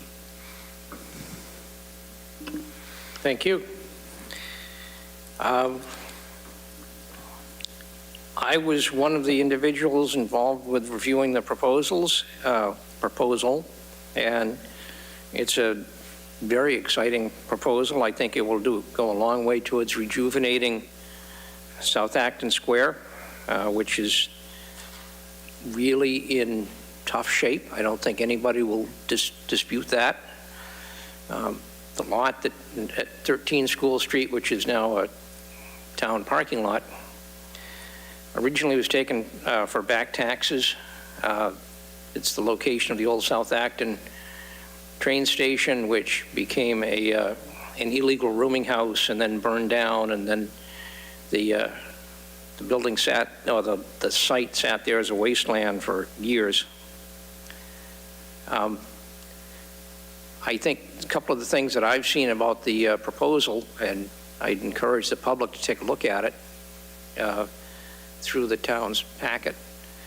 It will provide a great public amenity by reopening the sidewalk, which will go underneath the Route 27 overpass, get folks directly to the train station rather than having to navigate all the crosswalks and traffic lights at Railroad Street and School Street. It will provide considerable new tax revenue. Right now, as everyone's aware, we're receiving no tax revenue whatsoever from either the Civil Defense building or the parking lot, and really minimal tax revenue from the vacant lot that's in between. The vacant lot that's in between, which Redgate would be negotiating to purchase, already is approved for rental townhouse units. So this would expand that proposal and provide a number of new housing opportunities. They'd be looking primarily at younger families, first-time residents in town who are trying to get in and can't purchase a single-family home. It'd give them a place to get established in the town. It also provides some great rental space for folks that want to stay in town but want to downsize. Obviously, it's a great benefit with its proximity to the train station, and I think it could really rejuvenate the center of town, or the center of South Acton. Obviously, that comes with some trade-offs, because the parking lot does get used, especially on Sunday, by the church. But I believe that we could accommodate some of that parking possibilities with on-street parking on Sundays along both sides of School Street, and now that River Street is going to be one-way, probably add some additional parallel parking on River Street. So this has been very frustrating seeing South Acton look this bad for this long, and I would heartily recommend my board members support this. We'll need to get the approval from town meeting to declare 13 School Street to be surplus, although we have already declared it so ourselves. I'll ask for comments from other members of the board. David. So this has been frustrating for decades, right? And for a smaller amount of time for the fire station / civil defense building. The civil defense building is not big enough to attract a developer on its own, right? It's actually more expensive to rejuvenate that building than it would be to tear it to the ground and build something else there. And it's especially inhibited by parking and things like that. And so for decades, and more recently for that building, but for decades, we've not had any success in rejuvenating South Acton. This proposed development is a starting point. I think there are some tweaks that need to be done, but it's an excellent starting point.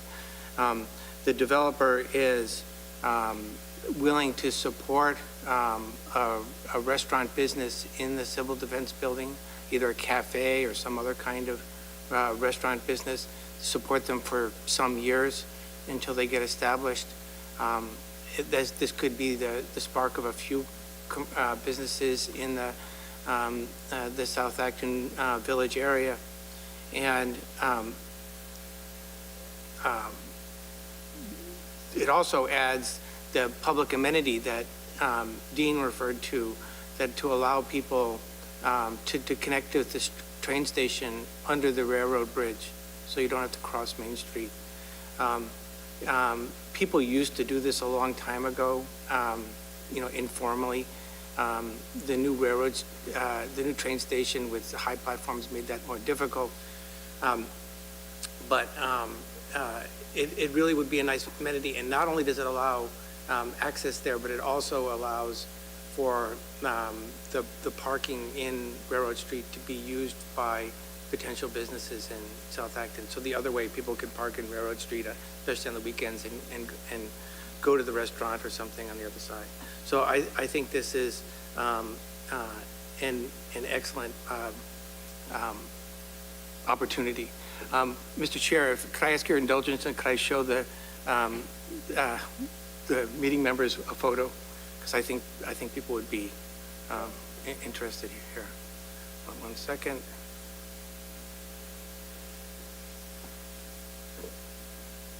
Sorry.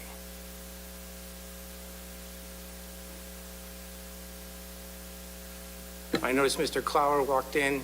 Mr. Clower will know exactly this photo. It'll just take a second to get there. And the photo that's about to come up is what the site looked like over 100 years ago.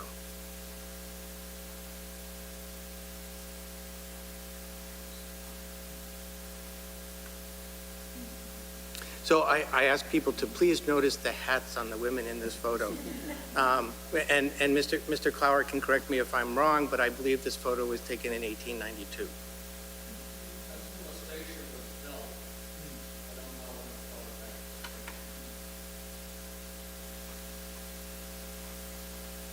So, great, thank you. Comments from, questions? I guess there's a few components of the proposal I didn't mention. The proposal is to purchase the two properties for $210,000,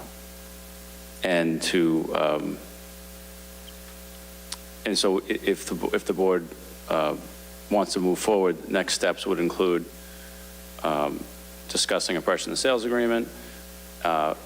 We would meet town meeting next week to authorize the town to dispose of the parking lot parcel, and then we would negotiate a purchase and sales and move forward. And the project would still require all the permitting and approvals that any project would need here in town. This is just their idea for how they would use the property if we sold it to them. Thank you. Fran? Now I'll be the naysayer. Not naysayer, but I just was curious how dependent on acquiring 9 to this developer is on the purchase of the other 2 lots. So the understanding that I have is that the proposal is based on that happening. And if for some reason it didn't happen, I don't know that that would be part of their due diligence, that they would enter in as part of the agreement. I agree with some components of this project. Others, I feel like 5 3-bedroom units are a lot. I think we should be thinking of maybe rental units for seniors. I think that, is there an affordable component to this? I wish the town could develop this property, owning two sections of it and maybe acquiring 9 somehow and doing our own development. That's my comment. Thank you. I do think regarding the affordability, what they brought to us is their first pass. I think, if we get the authority to move ahead with this, I think there's a great deal of negotiation that can go on. They were very clear that, there's no way that this could possibly become a 100% affordable development, but there's a possibility of some units there. But obviously that's going to impact the financial package they're offering the town. But this is really a starting point, and there's going to be a great deal of negotiation beyond this. We just need to get to this, see if folks embrace the idea, and see if town meeting is willing to release the parking lot. Questions from other board members? If not, I'll go to the public. Hi, Catherine Yusoff, School Street, Acton. So I do live in South Acton, chair the Economic Development Committee, and I was in the group that evaluated this proposal. I do support this. I think that one of the problems we have in South Acton Village, if you can call it that, is that it's going to take some investment. And here we have a very experienced developer who's committed to building in a sustainable way, has experience working with the MBTA and other communities, and that's not a small thing. He's willing to subsidize the commercial aspect of this plan, and not only subsidize it, but he's taking on the risk so that he's going to find a business that will be successful in that former civil defense building. And without having someone to take on that risk and really know what they're doing to find the right kind of business to be successful there, it's not going to happen. And we're still going to be dealing with this civil defense building years down the road. He's willing to subsidize as I said, the commercial aspect, the build-out is going to be very expensive to keep that, the historic nature of that building. It could be something that would be really cool, but it's going to take some money. This company has success with similar, although larger projects, and the plan to resurrect the path under the bridge is a huge deal for me, because I walk that trail from my home on Maddie Lane and have to go through that intersection. And it just would be so nice to be able to have it be much more pedestrian friendly and really help us to achieve our vision for South Acton and sort of bringing it to a vibrancy that I think is possible. But it is going to take some investment, just like West Acton Village took some vision from Matthias and, and some funding investment there. This could be a really good sort of jump start to getting a South Acton Village that we could all be proud of. Thank you. Amber Clower, Piper Road. I have a question. This is coming to town meeting, Article 14, correct? Is this? It is town meeting. I don't know which article it is. No. Is that correct? It is Article 14. Yes. So you've got all of this big plan, and what happens if it fails? So just to be clear, Article 14 allows the select board to move forward with a proposal, not necessarily this proposal. This is the one on the table. It's not in final form, like town manager said, it's a starting point, but it allows the select board to move forward with a proposal. And then once the select board would decide to choose this developer, if they are able to negotiate successfully with us, then we'd sell them the land, and then they have to go through the normal permitting process for everything, right? For the Historic District Commission, with all the building permits and stormwater permits, and all the other normal permitting, and possibly even a zoning change, which would require it coming back to town meeting also. So it may come back to town meeting again. So the article in town meeting is for a development, not necessarily this development. Okay. And if it gets voted down at town meeting? Then we're in a little bit of an odd situation. Well, this proposal couldn't go forward, and we'd have a piece of property with which the select board has said is not useful to us, but we don't have a way to use it. Mm-hmm. Just one little statement, that parking lot at times is full. You're just not here to see it. On Sundays, it's full. And at other times, it has cars in it, too. I know you want to get rid of it. I understand, but... May I respond to that as well? As the chair said in the beginning, we're also committed to figuring out the parking as part of this, right? We're not done with this. We completely understand the parking needs of the church. We feel that there are several ways to address those, and so we would not be excluding them from this this development. We hope. We can hope. No, we've actually already had some discussions about the possibilities, and we have to assemble a whole deal, and the deal would have to include how we're doing the parking. And some of that might be on the town, for example, making some on-street parking. Some of that might be on the developer, depending on the situation. Can I ask another question? When you developed the parking lot, how much did that cost, and where did the money come from? Well, my recollection on that, it was done with existing town resources that were reallocated. I actually was the guy that had to cut all the trees and brush and invasive species out of there that had grown up after the fire. Obviously, there was some cost for pavement that was brought in, but all the rest of the materials were all materials that were sourced from in-house, and it was pretty much a construction project just done by municipal properties, town engineer. Bruce Stamsky was the DPW director at the time, and highway department equipment and employees. So there was no specific allocation or vote or town meeting appropriation for it. And one more question. If you do have parking on both sides of School Street, let's say, it used to be that way all the time, and then it stopped.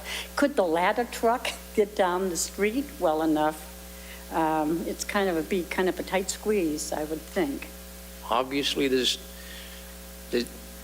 we're not there yet.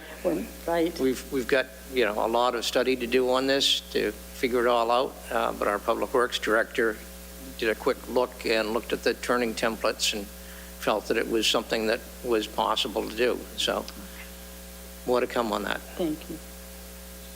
You just add to everything you said about when the project was done is correct. I believe like the asphalt was paid for out of the parking revolving fund at the time. So thank you.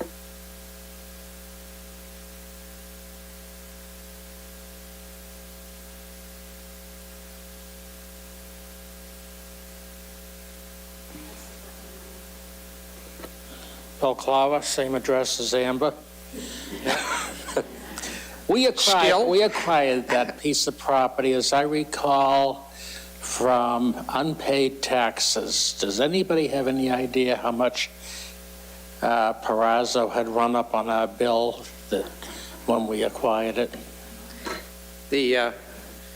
I'm sure they could dig that out, but I think it was not only the cost of the taxes, but when the old station turned flop house burned down, there was still debris left, and the town had to bring in a contractor to mitigate all of the problems. So that was, my recollection is the bill for that was added on to the top of the whole thing.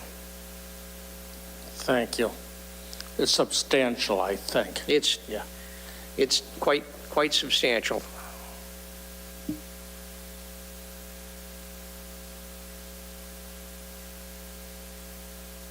It's my understanding that the assessor doesn't start closing on a property until they're like 150% of the value.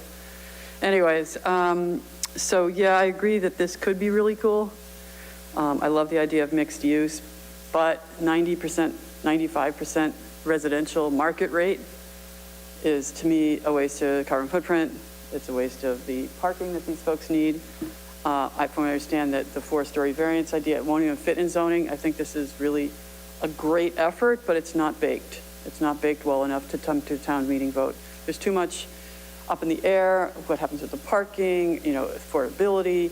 I feel like, if people want to preserve the power of the vote, you don't give it away to a small group of people who, in a majority vote, can vote on moving to not have any parking, not have any affordability, as we've shown has happened before. I'm almost done here. If you can do parallel parking, then I think you could do it anyways. You shouldn't hold this hostage for that. And I feel like this is a great opportunity for a public-private partnership. I'm not a big fan of 40B, unless, of course, it's going to address actual affordable housing at the levels of the people that need it, that work in those businesses. Now I will tell you that I have to keep saying this, that the loss of the commercial down there was a choice. The previous town planner allowed the developers to change commercial into residential. We had a bit of a back and forth with the Historic District Commission, which then, because the planner said that under some, footnote in the zoning that he could approve that, and it turned out that should have come before public bodies to approve those types of things. So it's not happening now, but I'm just saying that we've got to be careful about taking properties that should be and could be used for commercial and turning them to market rate housing. So a public-private partnership, was that even offered to nonprofits? Have we put together something that would be more affordable and perhaps more density? Because 25, from what I understand, I'm going to ask you a question, David, because you've been looking more closely at this, but somebody told me that they were going to be $700,000 condos, or that the cost of the condos were each $700,000, and that they were going to be even more priced more than that. Those aren't starter homes. So I just want to make that point. I feel like this isn't quite ready, that a town meeting can be held in 45 days when you actually have the answers for the parking and for the affordability, and I feel like we've got to keep the power in town meeting. Thank you so much. Thank you. The proposal in front of us, as we've said repeatedly, is not necessarily what we'll go with, but we need to be able to show you what might happen there. We need to get the authorization to dispose of that parking lot. The proposal that we got, as we said repeatedly, was a starting point. It is for rental units. It's not for condominiums. The construction cost for all of that is frankly very high. I'm not sure if I've got the exact figure with me. Maybe David or John might have the number, but the number of millions of dollars that the developer is going to bring forward in order to construct this is substantial. We did discuss with the developer the whole issue of affordability, and the only way that you'd be able to do anything that's that affordable is you've got to end up going through sort of a similar process that our housing authority has gone through for McManus Manor, going in at the old Kennedy landscape site. And we've seen how many millions of dollars that's cost and how many years it's taken. So this is a way that if you talk about a private-public partnership, I think that's exactly what this really is that we're bringing our piece forward. The town does not have the wherewithal to develop it themselves. And I think that, something like this is a very viable and an achievable project. Alyssa. Oh, I was just going to, the proposal identified approximately $9 million investment for the 3 and 13 School Street. There is, the thing that's interesting about this proposal is that it talks about redeveloping 3, 9, and 13 School Street, but we're only dealing as a board or as a community with 3 and 13. So the $9 million investment would just be for 3 and 13. And the project in between, I don't know how much that is going to cost, but that's already fully permitted, and that he could start building that tomorrow. If this proposal doesn't move forward, there could still be an 8-unit townhouse right in the middle of it, if the person that owns that decides to move forward. So $9 million for those two, plus whatever the in-between parcel and building is worth. Thank you. Hi, thank you. Alyssa Nichols, School Street. So this is my neighborhood, so I can guarantee you I care very much about the vibrancy of it. One thing I just want to say is that the highest need that we've been discussing for the last few years when we were developing our housing production plan is for housing that meets the needs of the growing senior population, which is growing faster than any other demographic in town. We also need rentals, and a couple of the permitted projects like Grandview, which was a 55 plus, and Powder Mill, which although it wasn't senior, included accessible elements like elevators and studios and 1-bedrooms and 2-bedrooms. That's the housing that we need. And I understand that there is a process that you need to follow in order for things to become possible, but it seems like the town, we're not giving away these 2 properties, we're selling them for a couple $100,000. And the proposal, the proponent is bringing a lot of money in to invest. I understand that, but by taking that step, we're losing our leverage. And I don't think that we should compare this to the Main Street property, because that is 100% affordable at very low income, 60% area median income and 30% area median income. A quarter are 30% area median income. That's why it takes a long time, and it takes enormous subsidies from the state level. If you work with a 40B developer, then you can get the housing that we actually need, which is senior housing.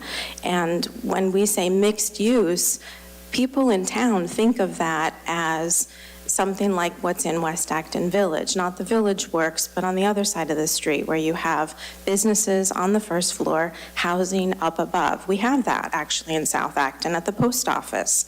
There is a realtor and an accountant downstairs. There's an apartment upstairs. That's what we think of as mixed use.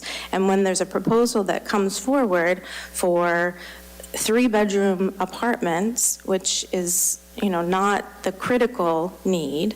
Obviously, we do need housing for families as well, but, you know, there's a South Acton Vision Plan right now, and the Historic District Commission has been pushing for an increase in the FAR to make South Acton Village match West Acton Village. Like, the density that's allowed in South Acton Village right now is not enough. So there are other things happening here that I think really impact deciding what is the best step forward.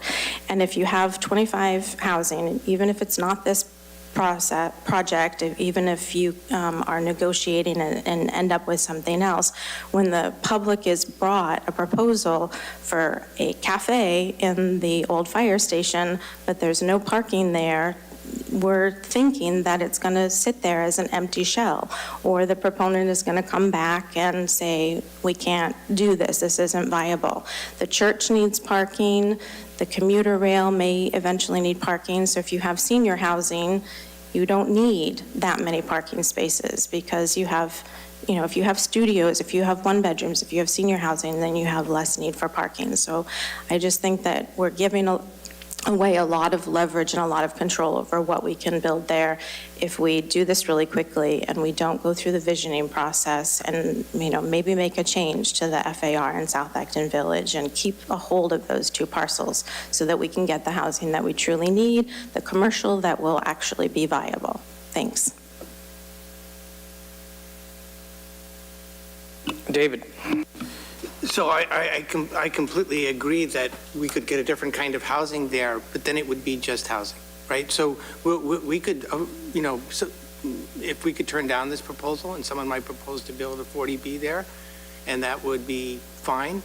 They would not take the old firehouse. The Historic District Commission won't allow the full firehouse to be torn down. No one's going to invest the money in that. A 40B developer is certainly not investing the money in that. We won't get the public amenity to go to make South Acton Village a little bit more walkable, and it won't be the spark to start, you know, a rejuvenation of South Acton Village. So this, you know, it does prioritize that spark more than housing. So, several people talked about condos. These are not condos; they're all rentals. In this particular spot, right, there's definitely a need for senior housing. We're building a lot of senior housing. But in this particular spot, it's really appropriate for commuters, right? And not only do seniors use fewer cars, people who live within walking distance of a train station use fewer cars. So a family that might have 2 cars might in this place have 1, or a family that had 1 might have none. And there's quite a variety of different apartments in this proposed development. There are a handful of apartments that are intended for seniors that are staying in town. There are a handful of apartments for families. There are a handful of apartments for singles that might work in Boston and live here. So I mean, it could be a very vibrant community if built. You know, I think it's, you know, I don't think we could do any better than this myself. You know, again, we could build just housing, but then we wouldn't rejuvenate South Acton Village.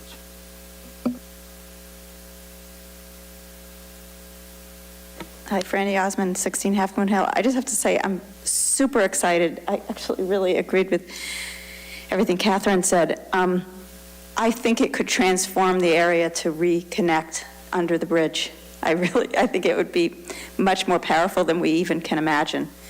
And I like this idea. I absolutely want to make sure we protect the ability for the church to get enough parking, not just for Sundays, but for other things.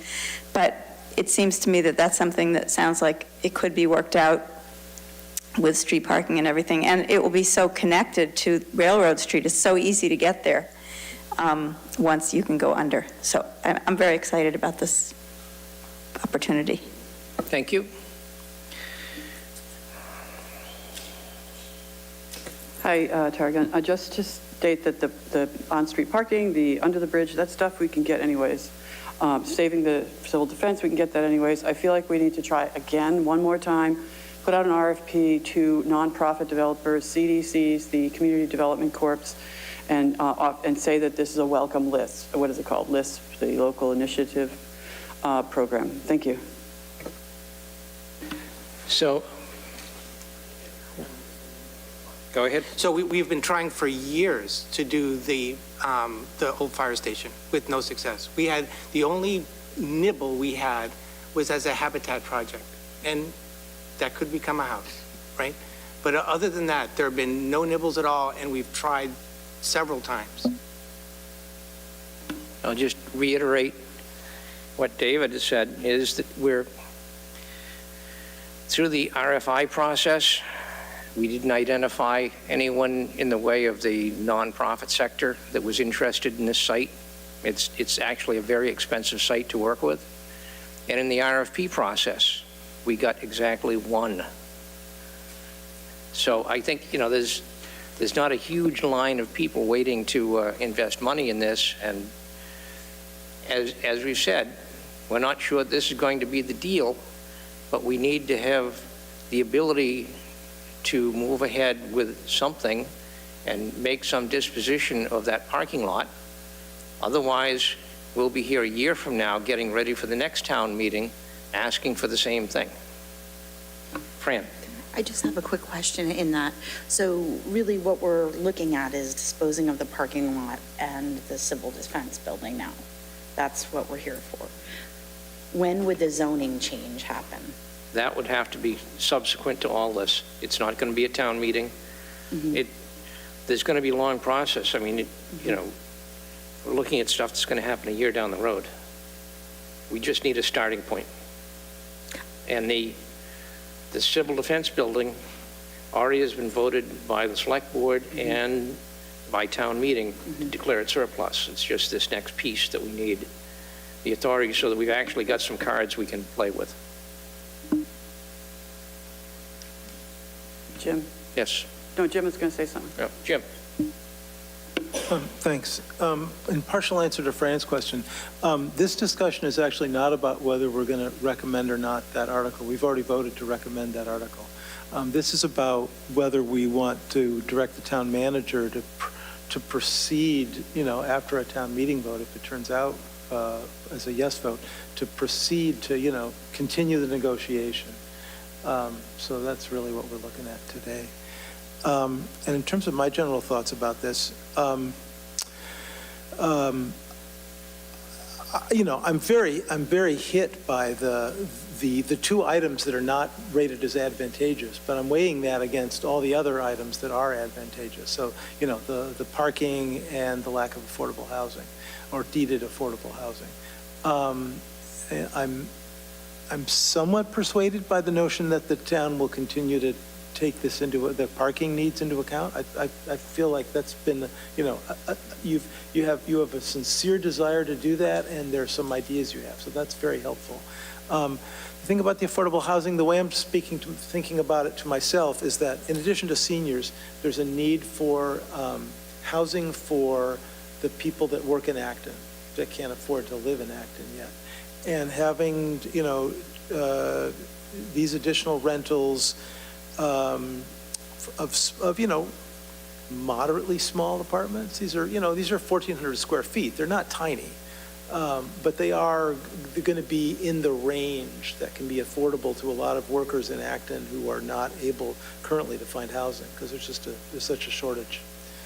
So I'm tentatively persuaded on that notion. I still think it would be good to continue to negotiate, you know, whether there can be, a unit or two that is deeded affordable, and see how that affects their, you know, calculations. I think that's definitely worth pushing for, because even if they're affordable now, you know, trends in housing costs are not good. At least they're not good for people that actually, are not earning huge incomes. So I think pushing for that is important. The other thing is that I still get amazed that we're allowed to build housing that isn't accessible. I realize it's, it can be done, but it still would, look for a design that had a large number of houses that could be accessible or made accessible. Duplexes by their very nature, you've got this, the designs as they're done are like these little, skinny little two-story buildings. So you don't get, unless you're putting in stair lifts, and renters are not going to be putting in stair lifts. That has to be an owner who does that. You're not going to have these as accessible units, and I think that's a real shame. Thank you. Can I just piggyback off of Jim for a minute?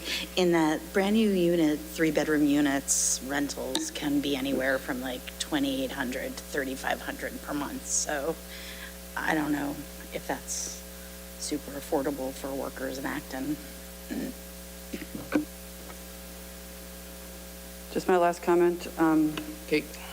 So I think Jim's right that this vote today is about whether to direct the town manager to proceed, but I will urge people to not allow this by voting no at town meeting. This is like basically telling a teenager it's okay to go get a car without understanding what the car is. I think that you need to come back with the deal. I say, go ahead, work with the developer, come back with a deal. It takes 45 days to have a special town meeting, and then you can be sure that you actually have a deal, as opposed to, I feel like it's giving too much power to the select board, and a lot of us have disagreed with your decisions regarding land use, and so I hope that town meeting voters say no. Thank you. Thank you. All right, I will entertain a motion.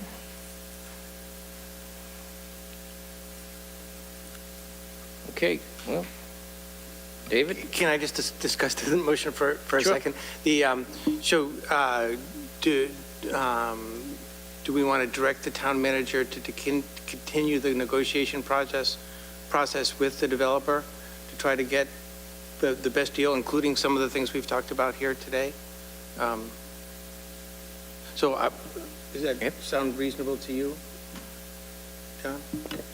Certainly reasonable. I think given the, I think the purpose of the discussion tonight was for the board to see the proposal, for it to be shown to the public, to have it in the packet, to have it be fully understood what the results of the RFP process were.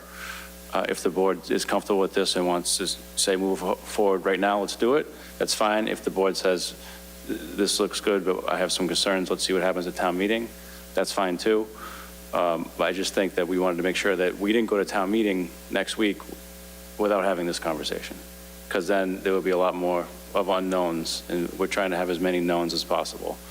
So I think if the board's ready to support it right now, that's fine, but otherwise, I think just moving towards town meeting would be a good next step. So would you like a motion, Mr. Chair, or would you like to just leave it and for a future meeting?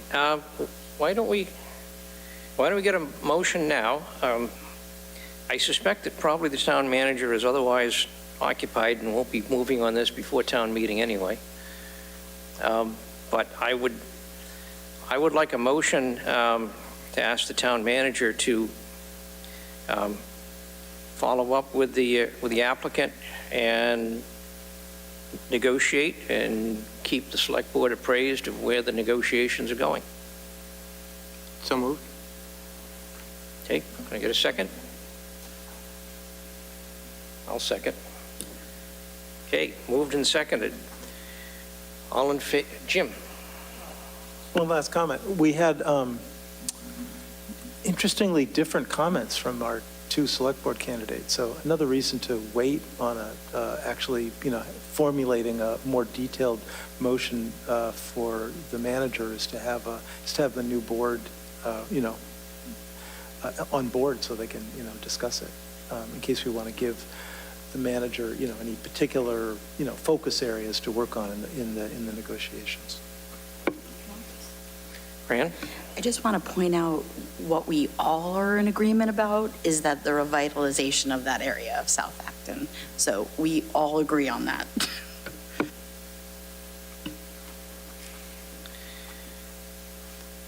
Okay. I think we've got a motion and a second to authorize the town manager to proceed to get this project a little more fleshed out. I think you can bring that probably to the an early meeting in May, once we have constituted our new board.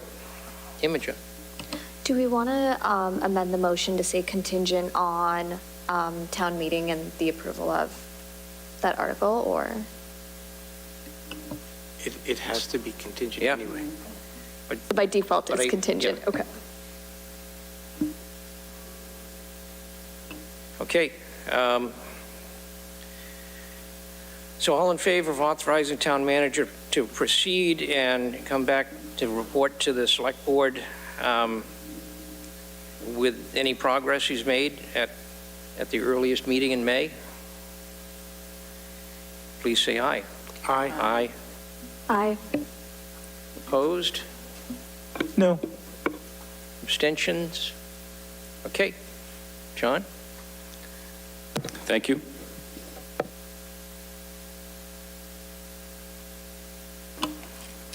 Item 10, update on proposed conservation restriction on 549 Main Street and accept a donation of $10,000 to the Acton Conservation Trust related to purchase. Always get the money up front. Susan?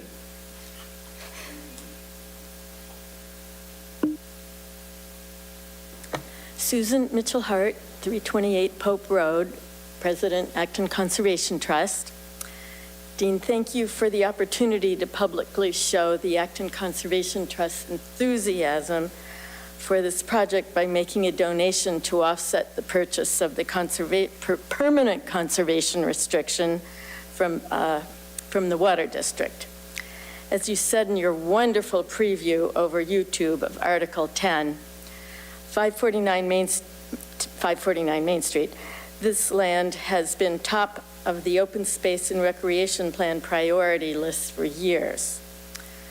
We thank the Select Board, Acton Water District, Community Preservation Committee, Open Space Committee, Sudbury Valley trustees, and others for their support and cooperation in this vital project.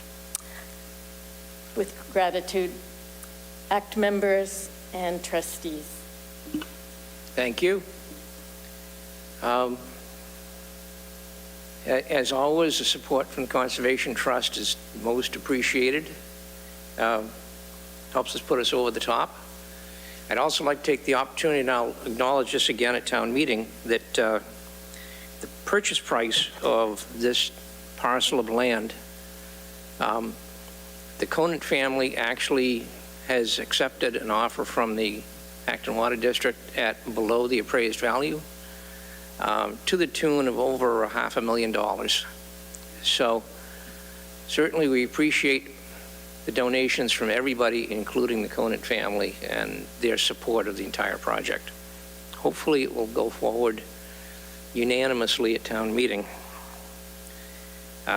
John, would you care to update us on where we stand on the conservation restriction?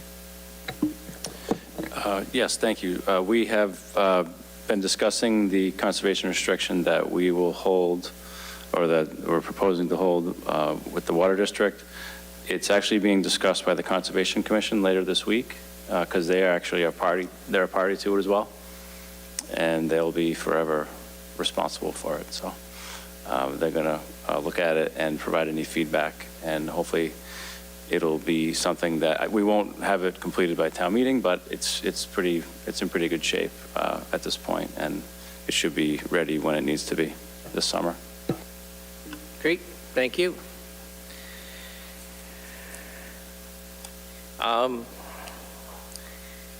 We should take a vote to accept that donation. Anyone like to make a motion? David? I move to accept the donation from the Acton Conservation Trust for the purchase of a conservation restriction at 549 Main Street. Okay, can I get a second? Second. Moved and seconded. Discussion? Okay, all in favor, please say aye. Aye. Yes. Opposed? Abstentions? Great, thank you. Item 11, John? I would respectfully request to continue this or postpone this discussion. With the Public Works Director, I got some great feedback from residents in the area, and the plans that we have don't reflect that update, that feedback. So we'd rather talk to the board when we have that documented. Great, thank you. Item 12, approve extension of the Veterans District Agreement. John?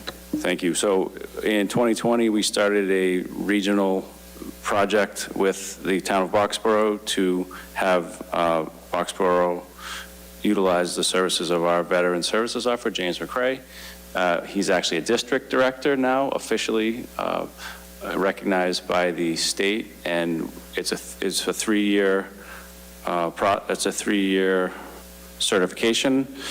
And so I'm here asking the board to authorize the intermunicipal agreement with Boxborough to continue for 3 more years, and authorize us to send something to the state Department of Veteran Services formally extending the district for 3 more years. Please. Okay. Discussion, comment from the board? I'll entertain a motion. David? I move to approve the extension of the Veterans District Agreement with Boxborough. Okay, can I get a second? Second. Moved and seconded. Further discussion? Not. Call for a vote. All in favor of extending the agreement described, please say aye. Aye. Aye. Opposed? Abstentions? Thank you. Jim? I think I heard a second part there that might be needed about sending in paperwork to the state to extend the district. Is that a separate vote, or are you The motion captured that. Thank Okay. you. Thank you. I appreciate it. Okay, thank you. Item 13, approve amended town manager contract. Well, this should just be a formality. We discussed the contract during executive session, and there was a vote taken at that point to accept the amended agreement, which was the one that we were presented with after my negotiation with the town manager. So let's do that once again in public session. If I could get a motion? David? I move to approve the revised town manager contract. Okay, can I get a second? Second. Moved and seconded. Discussion? Jim? Just for the record, I wanted to just sort of be public about the process so that we can, it also helps remind me of how we do this next year. So the chair reached out both to John and to Mary Ann and our Human Services Director to get information about the potential contract and potential changes.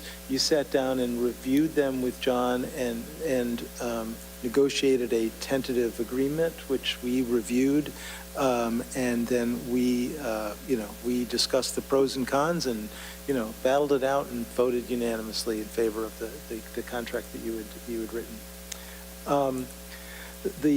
Can I say something about the goals? Would that be appropriate? Well, sure, why not? So it's another part of the process, which is new this year. We finally got to the point of as is mandatory in the contract with the town manager, we're supposed to set goals for the town manager. And in the past, we've done this sort of by default, by choosing our own goals and sort of assigning them to the town manager. And this time, we agreed on actual goals for the town manager. Those will become a matter of public record either now or shortly, so people can look at them. And just want to appreciate the town manager for looking at the suggestions we had made for goals and, coming up with a subset of those that made sense to you. And, it was a pleasure to be able to, affirm them together. Great. Thank you, Jim, for bringing that up. I think that's probably, we should make sure that's added on to the motion that we agree to the contract and the goals that were discussed. David? I'd like to amend my motion to include the goals that we've discussed with the town manager. And I'll second. Okay. Moved and seconded. Further discussion? All right, all in favor, please say aye. Aye. Opposed? Abstentions? Thank you. Yeah? Thank you. All right.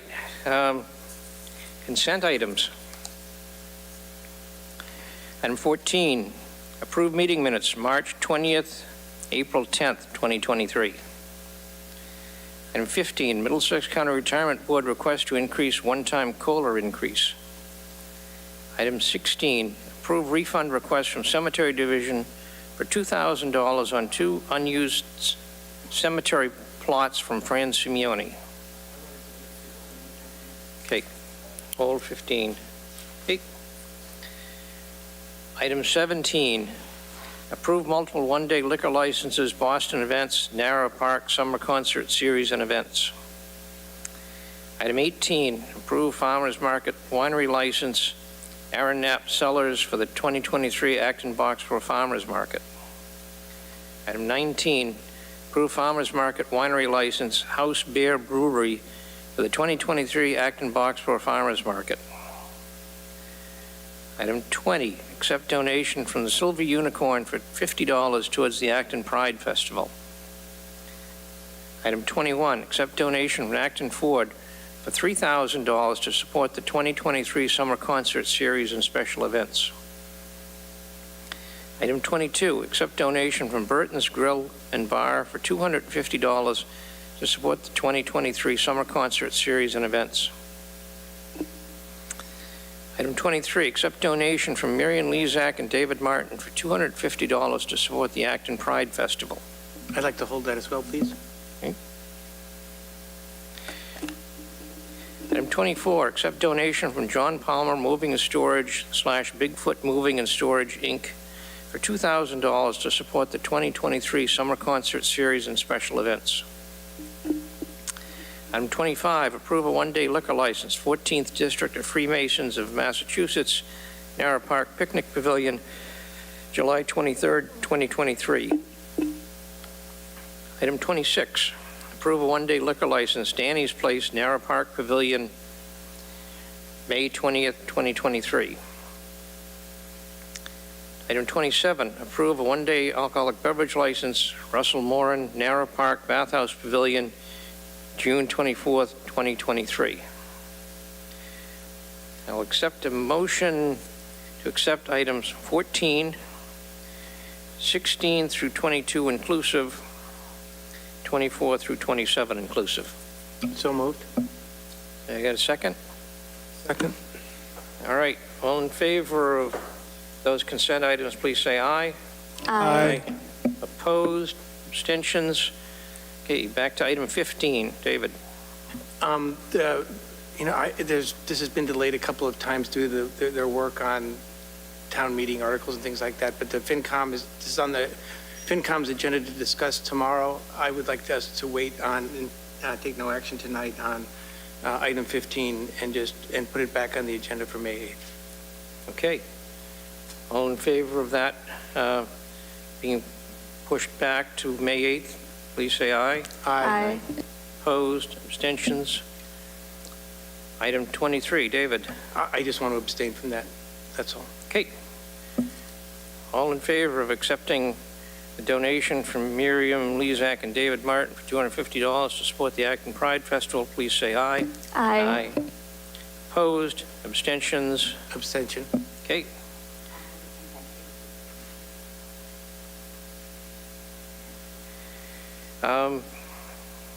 One more motion. I move to adjourn.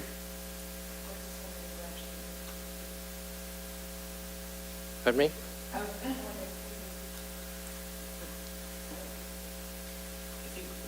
I'll move to approve it. I'll second. Okay. All right. Move to adjourn. No, Hemager should do this. Oh, yeah, that's true. Oh my gosh. Well, I formally moved that we close out our select board meeting. Second. Moved and seconded. All in favor of adjournment, please say aye. Aye. Opposed, abstentions? Thank you.